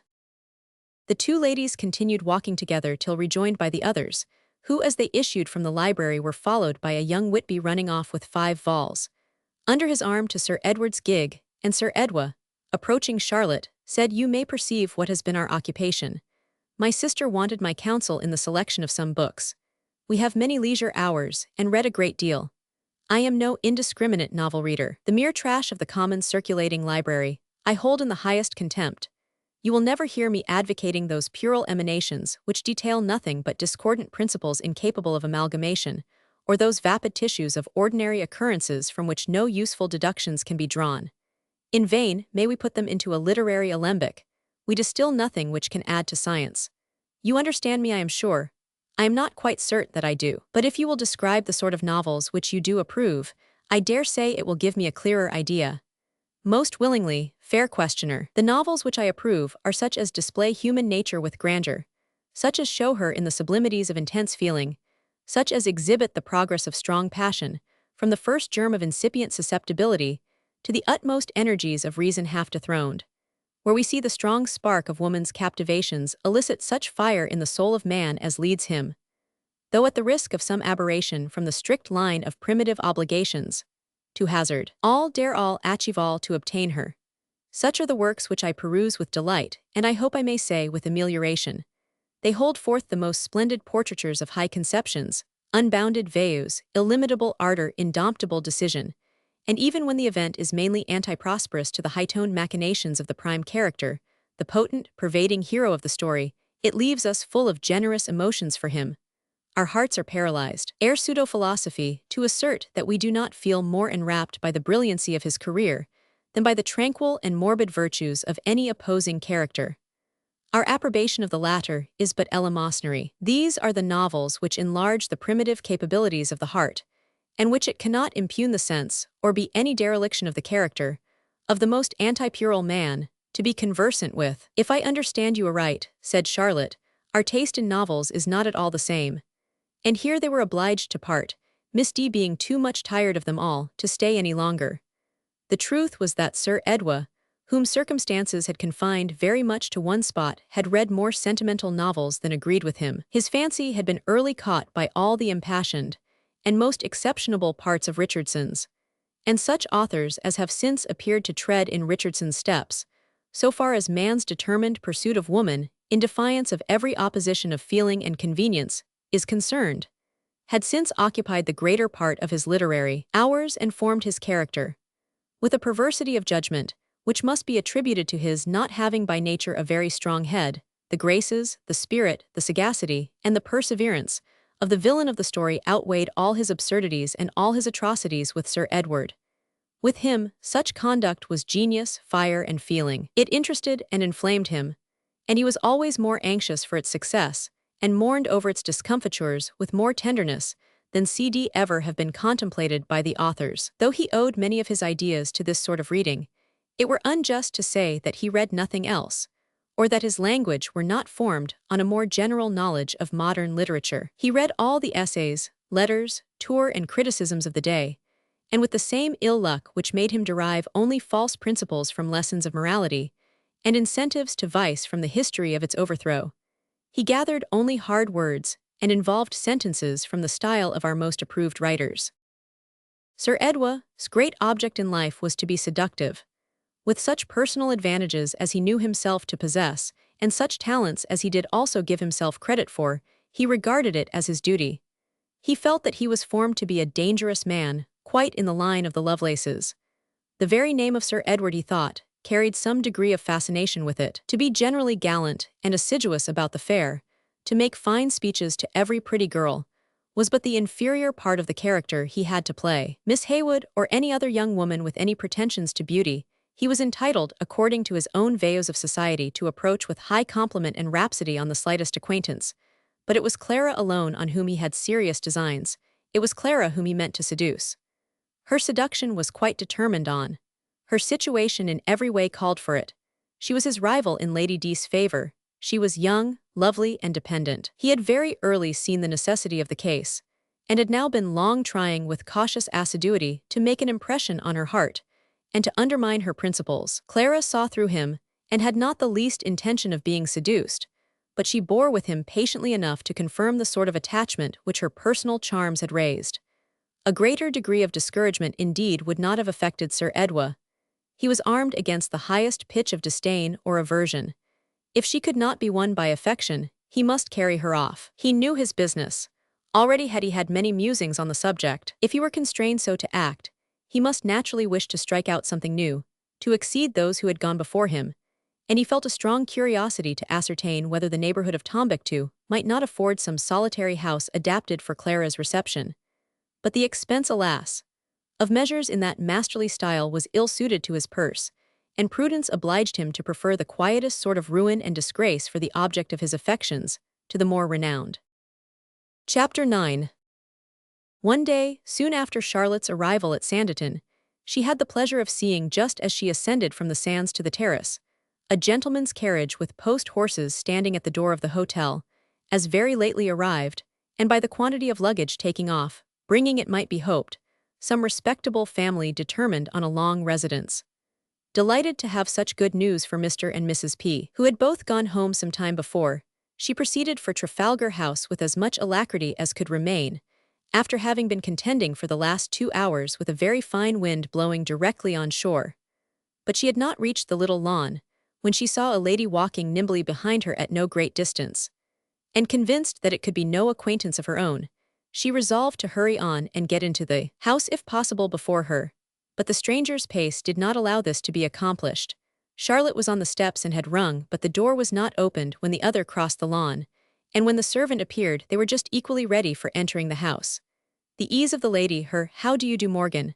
and Morgan's looks on seeing her were a moment's astonishment, but another moment brought Mr. P. into the hall to welcome the sister he had seen from the drawing-room, and she was soon introduced to Miss Diana Parker. There was a great deal of surprise, but still more pleasure in seeing her. Nothing could be kinder than her reception from both husband and wife. How did she come, and with whom? And they were so glad to find her equal to the journey. And that she was to belong to them was a thing of course. Miss Diana P. was about 34, of middling height and slender, delicate-looking rather than sickly, with an agreeable face and a very animated eye, her manners resembling her brother S. in their ease and frankness, though with more decision and less mildness in her tone. She began an account of herself without delay, thanking them for their invitation, but that was quite out of the question, for they were all three come, and meant to get into lodgings and make some stay. All three come? What, Susan and Arthur? Susan able to come too? This was better and better. Yes, we are actually all come, quite unavoidable. Nothing else to be done. You shall hear all about it. But my dear Mary, send for the children. I long to see them. And how has Susan borne the journey? And how is Arthur? And why do not we see him here with you? Susan has borne it wonderfully. She had not a wink of sleep either the night before we set out or last night at Chichester, and as this is not so common with her as with me, I have had 1,000 fears for her, but she has kept up wonderfully. Had no hysterics of consequence till we came within sight of poor old Sanditon, and the attack was not very violent, nearly over by the time we reached your hotel, so that we got her out of the carriage extremely well, with only Mr. Woodcock's assistance. And when I left her, she was directing the disposal of the luggage, and helping old Sam uncord the trunks. She desired her best love, with 1,000 regrets at being so poor a creature that she cd not come with me. And as for poor Arthur, he wd not have been unwilling himself, but there is so much wind that I did not think he cd safely venture, for I am sure there is lumbago hanging about him, and so I helped him on with his great coat and sent him off to the terrace, to take us lodgings. Miss Haywood must have seen our carriage standing at the hotel. I knew Miss Haywood the moment I saw her before me on the down. My dear Tom, I am glad to see you walk so well. Let me feel your ankle. That's right, all right and clean. The play of your sinews a very little affected, barely perceptible. Well, now for the explanation of my being here. I told you in my letter of the two considerable families I was hoping to secure for you, the West Indians and the seminary. Here Mr. P. drew his chair still nearer to his sister, and took her hand again most affectionately as he answered, Yes, yes. How active and how kind you have been. The West Indians, she continued, whom I look upon as the most desirable of the two, as the best of the good, proved to be a Mrs. Griffiths and her family. I know them only through others. You must have heard me mention Miss Capper, the particular friend of my very particular friend Fanny Noyce. Now, Miss Capper is extremely intimate with a Mrs. Darling, who is on terms of constant correspondence with Mrs. Griffiths herself. Only a short chain, you see, between us, and not a link wanting. Mrs. G. meant to go to the sea, for her young people's benefit, had fixed on the coast of Sussex, but was undecided as to the where, wanted something private, and wrote to ask the opinion of her friend Mrs. Darling. Miss Capper happened to be staying with Mrs. D. When Mrs. G.'s letter arrived, and was consulted on the question, she wrote the same day to Fanny Noyce and mentioned it to her, and Fanny, all alive for us, instantly took up her pen and forwarded the circumstance to me, except as to names, which have but lately transpired. There was but one thing for me to do. I answered Fanny's letter by the same post, and pressed for the recommendation of Sanditon. Fanny had feared your having no house large enough to receive such a family, but I seemed to be spinning out my story to an endless length. You see how it was all managed. I had the pleasure of hearing soon afterwards, by the same simple link of connection, that Sanditon had been recommended by Mrs. Darling, and that the West Indians were very much disposed to go thither. This was the state of the case when I wrote to you. But 2 days ago, yes, the day before yesterday, I heard again from Fanny Noyce, saying that she had heard from Miss Capper, who by a letter from Mrs. Darling understood that Mrs. G. has expressed herself in a letter to Mrs. D. more doubtingly on the subject of Sanditon. Am I clear? I would be anything rather than not clear. Oh, perfectly, perfectly. Well, the reason of this hesitation was her having no connections in the place, and no means of ascertaining that she should have good accommodations on arriving there. And she was particularly careful and scrupulous on all those matters more on account of a certain Miss Lamb, a young lady, probably a niece, under her care than on her own account or her daughter's. Miss Lamb has an immense fortune, richer than all the rest, and very delicate health. One sees clearly enough by all this, the sort of woman Mrs. G. must be, as helpless and indolent, as wealth and a hot climate are apt to make us. But we are not all born to equal energy. What was to be done? I had a few moments' indecision, whether to offer to write to you or to Mrs. Whitby to secure them a house. But neither pleased me. I hate to employ others, when I am equal to act myself, and my conscience told me that this was an occasion which called for me. Here was a family of helpless invalids whom I might essentially serve. I sounded Susan, the same thought had occurred to her. Arthur made no difficulties, our plan was arranged immediately, we were off yesterday morning at 6, left Chichester at the same hour today, and here we are. Excellent, excellent, cried Mr. Parker. Diana, you are unequaled in serving your friends and doing good to all the world. I know nobody like you. Mary, my love, is not she a wonderful creature? Well, and now, what house do you design to engage for them? What is the size of their family? I do not at all know, replied his sister, have not the least idea, never heard any particulars, but I am very sure that the largest house at Sanditon cannot be too large. They are more likely to want a second. I shall take only one, however, and that but for a week certain. Miss Haywood, I astonish you. You hardly know what to make of me. I see by your looks that you are not used to such quick measures. The words unaccountable officiousness, activity run mad, had just passed through Charlotte's mind, but a civil answer was easy. I dare say I do look surprised, said she, because these are very great exertions, and I know what invalids both you and your sister are. Invalids indeed. I trust there are not 3 people in England who have so sad a right to that appellation. But my dear Miss Haywood, we are sent into this world to be as extensively useful as possible, and where some degree of strength of mind is given, it is not a feeble body which will excuse us, or incline us to excuse ourselves. The world is pretty much divided between the weak of mind and the strong, between those who can act and those who cannot, and it is the bounden duty of the capable to let no opportunity of being useful escape them. My sister's complaints and mine are happily not often of a nature to threaten existence immediately, and as long as we can exert ourselves to be of use of others, I am convinced that the body is the better, for the refreshment the mind receives in doing its duty. While I have been traveling, with this object in view, I have been perfectly well. The entrance of the children ended this little panegyric on her own disposition, and after having noticed and caressed them all, she prepared to go. Cannot you dine with us? Is not it possible to prevail on you to dine with us? Was then the cry, and that being absolutely negatived, it was, and when shall we see you again, and how can we be of use to you? And Mr. P. warmly offered his assistance in taking the house for Mrs. G. I will come to you the moment I have dined, said he, and we will go about together. But this was immediately declined. No, my dear Tom, upon no account in the world shall you stir a step on any business of mine. Your ankle wants rest. I see by the position of your foot that you have used it too much already. No, I shall go about my housetaking directly. Our dinner is not ordered till 6, and by that time I hope to have completed it. It is now only 4:30. As to seeing me again today, I cannot answer for it. The others will be at the hotel all the evening, and delighted to see you at any time. But as soon as I get back I shall hear what Arthur has done about our own lodgings, and probably the moment dinner is over, shall be out again on business relative to them, for we hope to get into some lodgings or other, and be settled after breakfast tomorrow. I have not much confidence in poor Arthur's skill for lodging-taking, but he seemed to like the commission. I think you are doing too much, said Mr. P. You will knock yourself up. You shd not move again after dinner. No, indeed you should not, cried his wife, for dinner is such a mere name with you all that it can do you no good. I know what your appetites are. My appetite is very much mended, I assure you, lately. I have been taking some bitters of my own decocting, which have done wonders. Susan never eats, I grant you, and just at present I shall want nothing. I never eat for about a week after a journey, but as for Arthur, he is only too much disposed for food. We are often obliged to check him.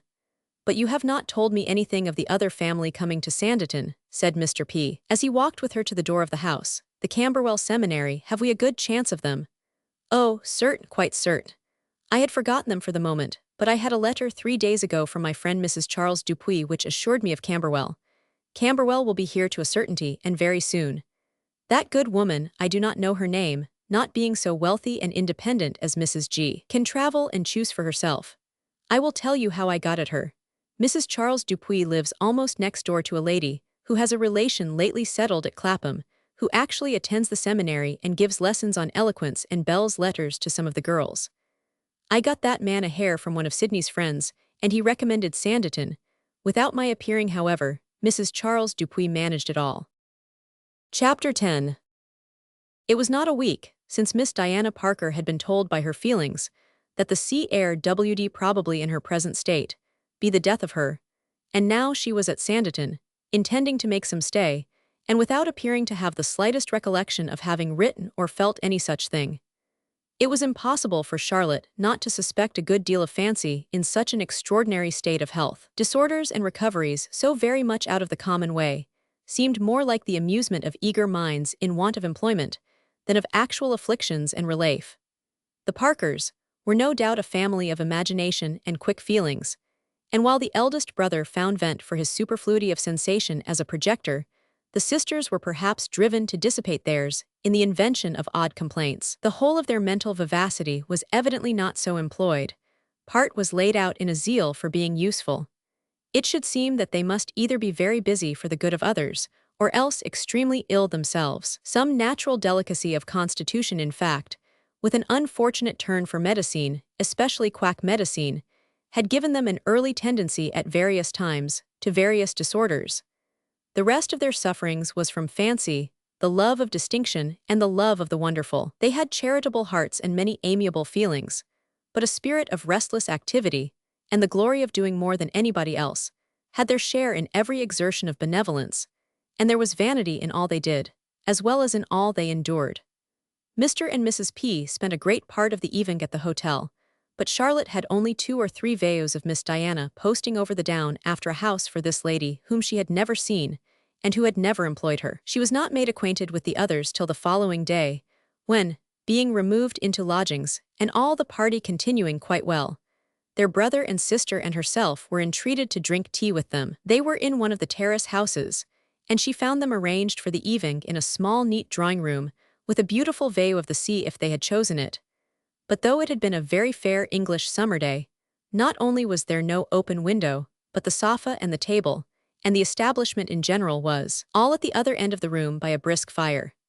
Miss P., whom, remembering the 3 teeth drawn in one day, Charlotte approached with a peculiar degree of respectful compassion, was not very unlike her sister in person or manner, though more thin and worn by illness and medicine, more relaxed in air, and more subdued in voice. She talked, however, the whole evening as incessantly as Diana, and excepting that she sat with salts in her hand, took drops 2 or 3 times from one, out of the several phials already at home on the mantelpiece, and made a great many odd faces and contortions. Charlotte could perceive no symptoms of illness which she, in the boldness of her own good health, would not have undertaken to cure, by putting out the fire, opening the window, and disposing of the drops and the salts by means of one or the other. She had had considerable curiosity to see Mr. Arthur Parker, and having fancied him a very puny, delicate-looking young man, the smallest very materially of not a robust family, was astonished to find him quite as tall as his brother and a great deal stouter, broad-made, and lusty, and with no other look of an invalid than a sodden complexion. Diana was evidently the chaff of the family, principal mover and actor. She had been on her feet the whole morning, on Mrs. G.'s business or their own, and was still the most alert of the 3. Susan had only superintended their final removal from the hotel, bringing 2 heavy boxes herself, and Arthur had found the air so cold that he had merely walked from one house to the other as nimbly as he could, and boasted much of sitting by the fire till he had cooked up a very good one. Diana, whose exercise had been too domestic to admit of calculation, but who, by her own account, had not once sat down during the space of 7 hours, confessed herself a little tired. She had been too successful, however, for much fatigue, for not only had she by walking and talking down 1,000 difficulties at last secured a proper house at 8 GPR week for Mrs. G, she had also opened so many treaties with cooks, housemaids, washerwomen, and bathing women, that Mrs. G would have little more to do on her arrival than to wave her hand and collect them around her for choice. Her concluding effort in the cause had been a few polite lines of information to Mrs. G herself, time not allowing for the circuitous train of intelligence which had been hitherto kept up, and she was now regaling in the delight of opening the first trenches of an acquaintance with such a powerful discharge of unexpected obligation. Mr. and Mrs. P. and Charlotte had seen 2 post-chaises crossing the down to the hotel as they were setting off, a joyful sight, and full of speculation. The Miss P.S. and Arthur had also seen something.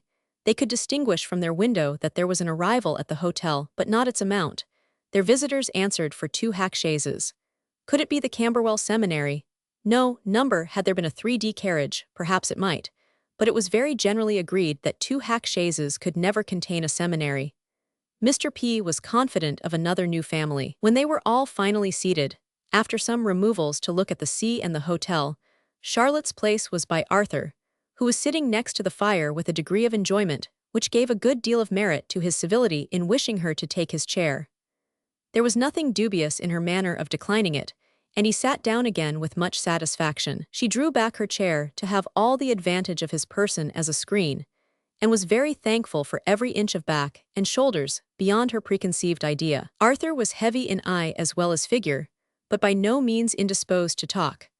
And while the other four were chafely engaged together, he evidently felt it no penance to have a fine young woman next to him, requiring in common politeness some attention, as his B.R., who felt the decided want of some motive for action, some powerful object of animation for him, observed with considerable pleasure. Such was the influence of youth and bloom that he began even to make a sort of apology for having a fire. "We shd not have one at home," said he, "but the sea air is always damp. I am not afraid of anything so much as damp." "I am so fortunate," said C, "as never to know whether the air is damp or dry. It has always some property that is wholesome and invigorating to me." "I like the air too, as well as any body can," replied Arthur. "I am very fond of standing at an open window when there is no wind, but unluckily a damp air does not like me. It gives me the rheumatism." "You are not rheumatic, I suppose?" "Not at all." "That's a great blessing. But perhaps you are nervous." "No, I believe not. I have no idea that I am. I am very nervous. To say the truth, nerves are the worst part of my complaints in my opinion. My sisters think me bilious, but I doubt it. You are quite in the right to doubt it as long as you possibly can, I am sure. If I were bilious," he continued, "you know wine would disagree with me, but it always does me good. The more wine I drink in moderation the better I am. I am always best of an evening. If you had seen me today before dinner, you would have thought me a very poor creature." Charlotte could believe it. She kept her countenance, however, and said, "As far as I can understand what nervous complaints are, I have a great idea of the efficacy of air and exercise for them. Daily, regular exercise. And I should recommend rather more of it to you than I suspect you are in the habit of taking."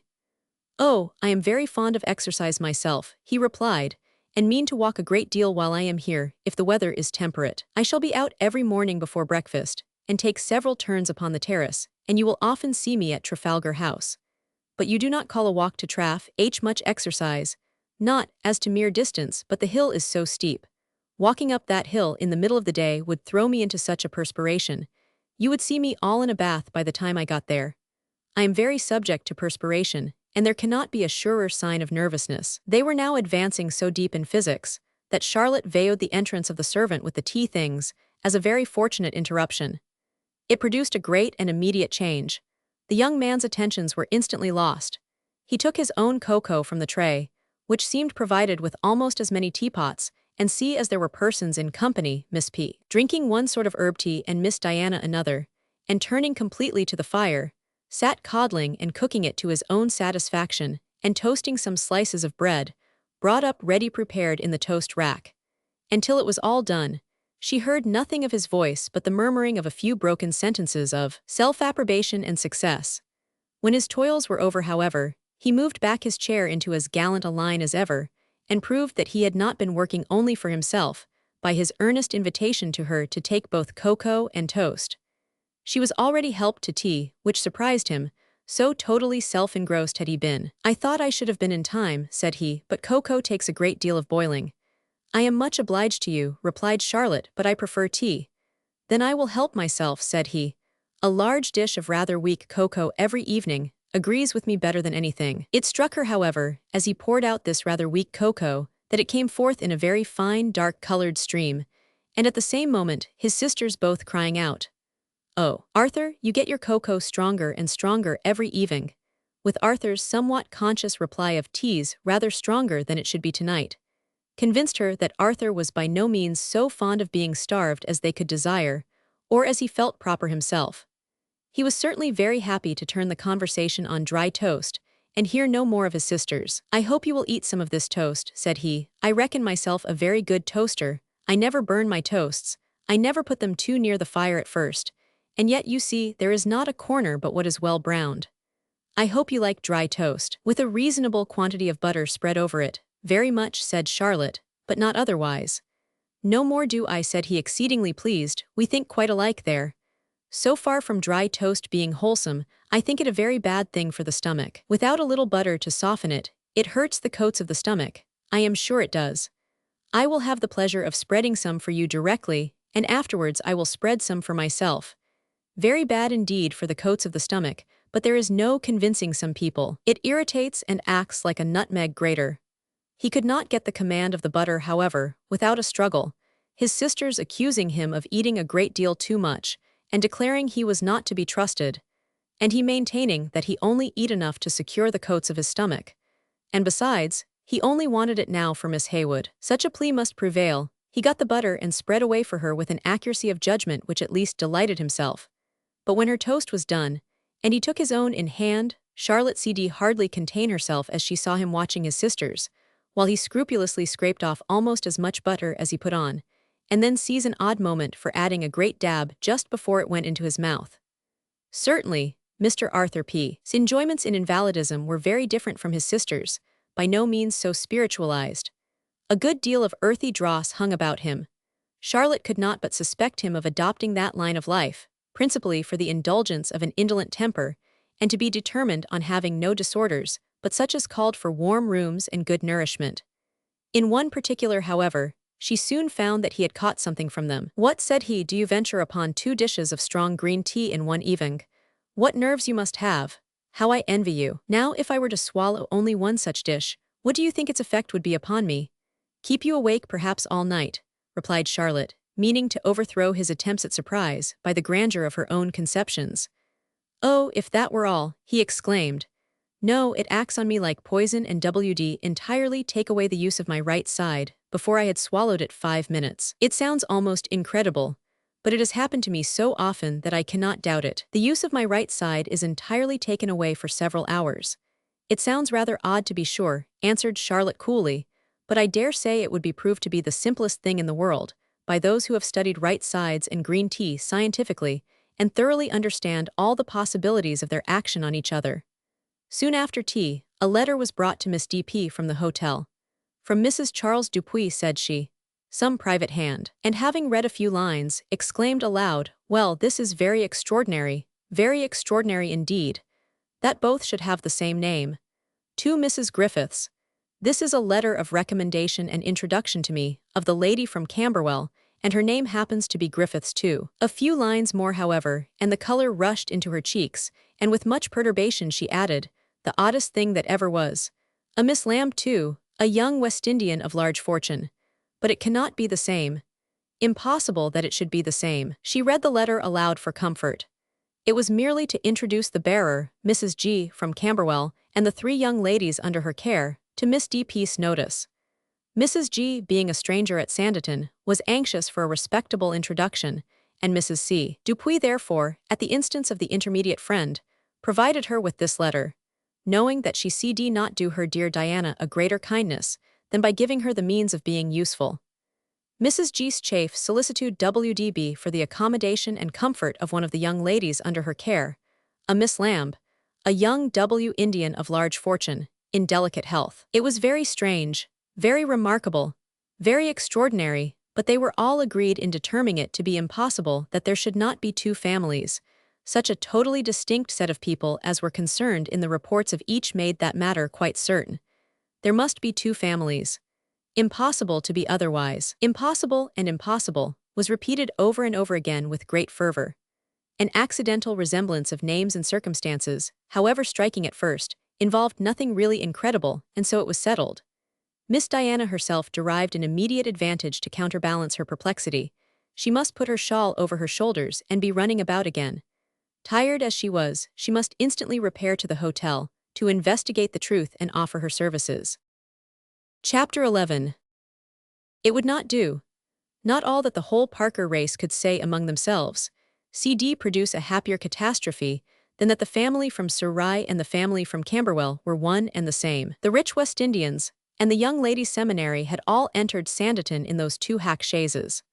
The Mrs. G. who in her friend Mrs. Darling's hands had wavered as to coming and been unequal to the journey, was the very same Mrs. G whose plans were at the same period, under another representation, perfectly decided, and who was without fears or difficulties. All that had the appearance of incongruity in the reports of the two might very fairly be placed to the account of the vanity, the ignorance, or the blunders of the many engaged in the cause by the vigilance and caution of Miss Diana P.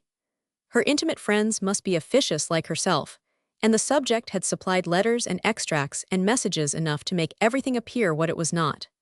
Miss D. probably felt a little awkward on being first obliged to admit her mistake.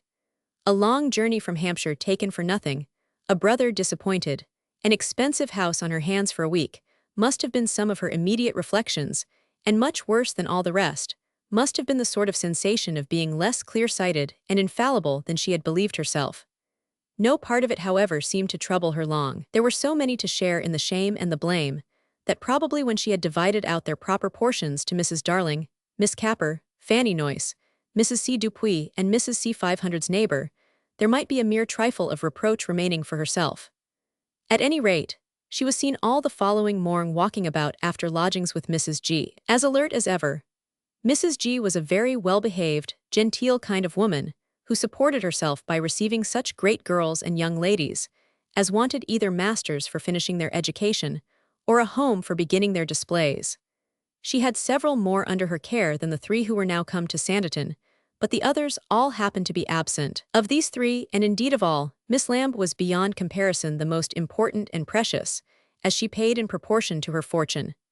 She was about 17, half mulatto, chilly and tender, had a maid of her own, was to have the best room in the lodgings, and was always of the first consequence in every plan of Mrs. G. The other girls, two Miss Beauforts, were just such young ladies as may be met with in at least one family out of three throughout the kingdom. They had tolerable complexions, shewy figures, an upright decided carriage, and an assured look. They were very accomplished and very ignorant, their time being divided between such pursuits as might attract admiration, and those labors and expedients of dexterous ingenuity, by which they could dress in a style much beyond what they ought to have afforded. They were some of the first in every change of fashion, and the object of all was to captivate some man of much better fortune than their own.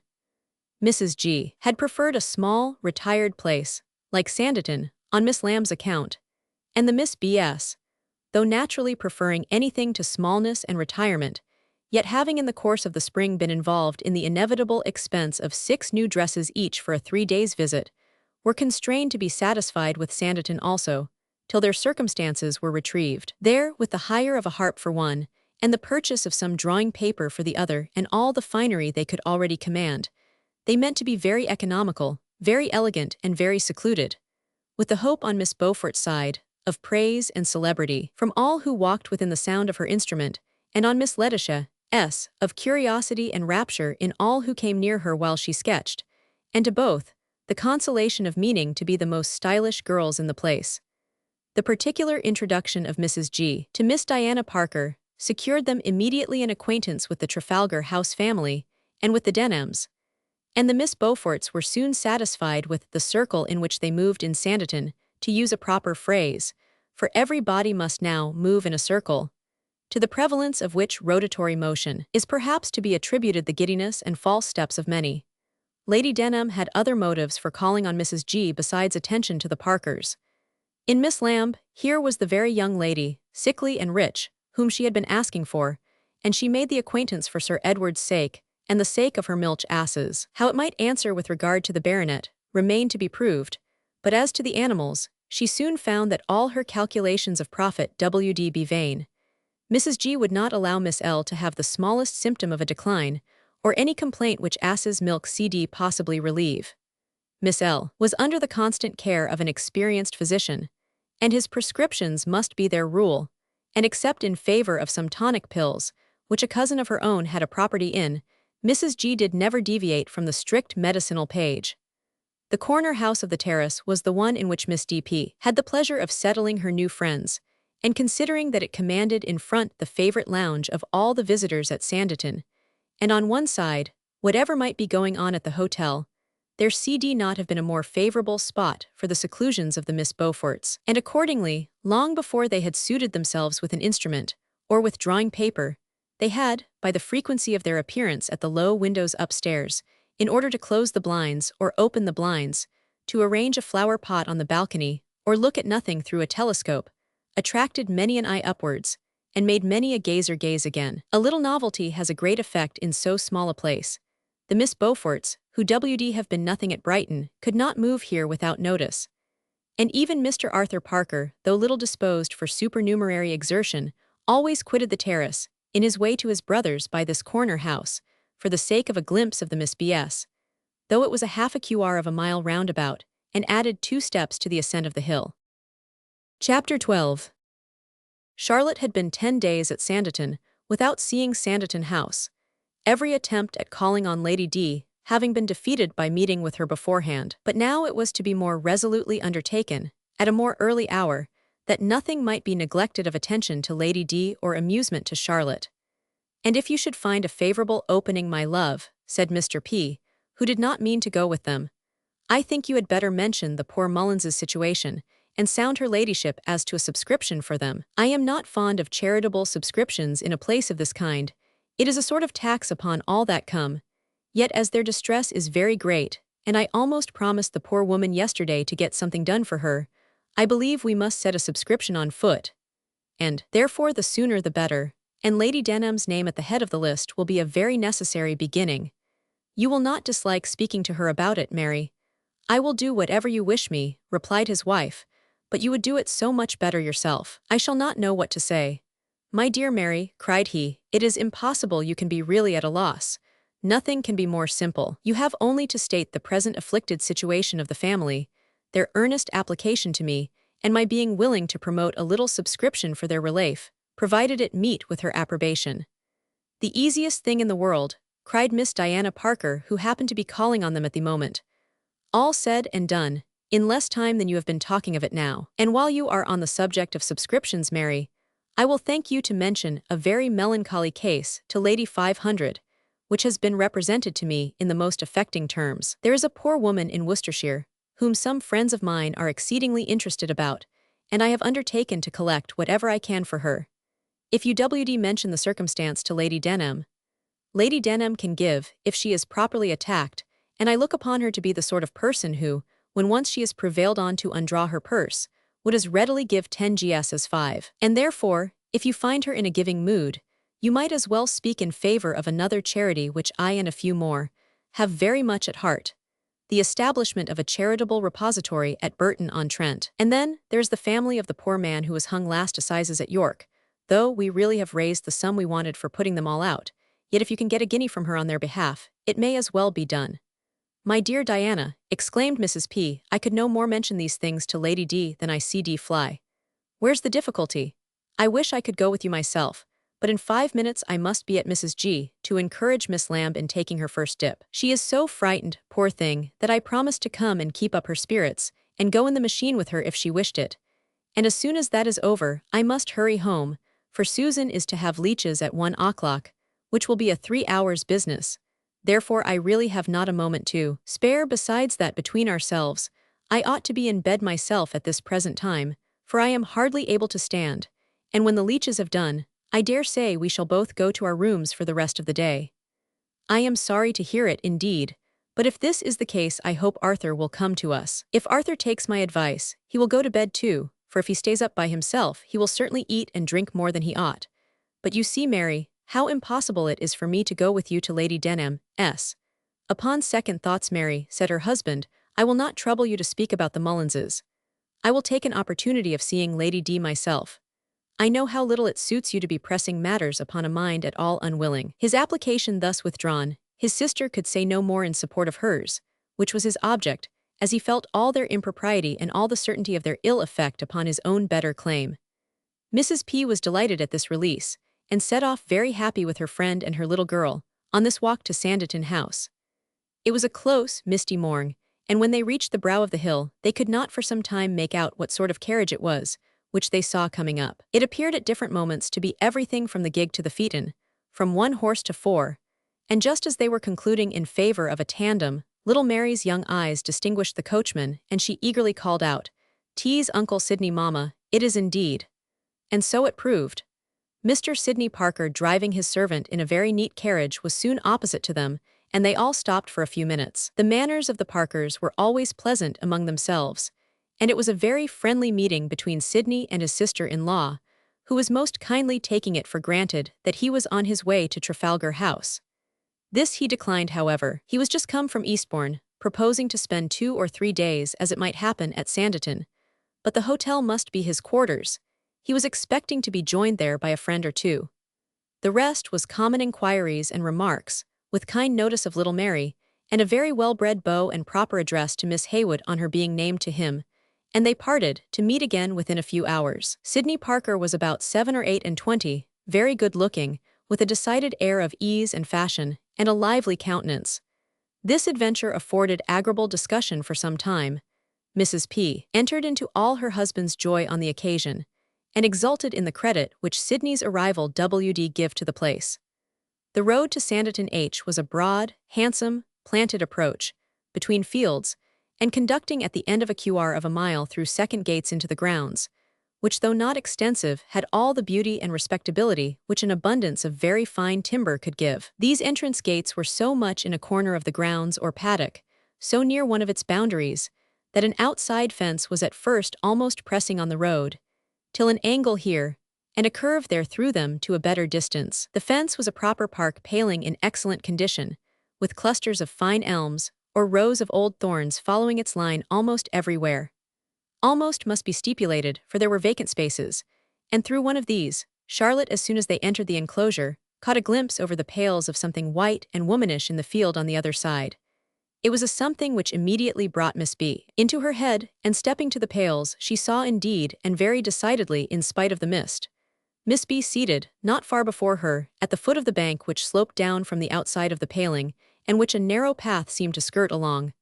Miss Brereton, seated, apparently very composedly, and Sir E.D. by her side. They were sitting so near each other, and appeared so closely engaged in gentle conversation, that Ch. instantly felt she had nothing to do but to step back again, and say not a word. Privacy was certainly their object. It could not but strike her rather unfavorably with regard to Clara, but hers was a situation which must not be judged with severity. She was glad to perceive that nothing had been discerned by Mrs. Parker. If Charlotte had not been considerably the tallest of the two, Miss B.'s white ribbons might not have fallen within the ken of her more observant eyes.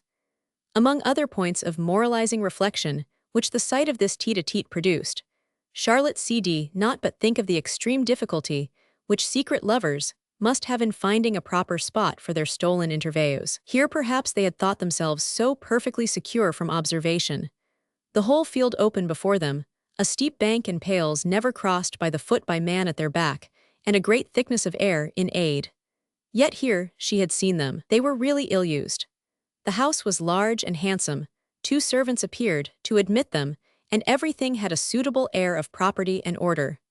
Lady D valued herself upon her liberal establishment, and had great enjoyment in the order and the importance of her style of living. They were shewn into the usual sitting-room, well-proportioned and well-furnished, though it saw furniture rather originally good and extremely well-kept than new or showy, and as Lady D was not there, Charlotte had leisure to look about, and to be told by Mrs. P. that the whole-length portrait of a stately gentleman, which placed over the mantelpiece, caught the eye immediately, was the picture of Sir H. Denham, and that one among many miniatures in another part of the room, little conspicuous, represented Mr. Hollies.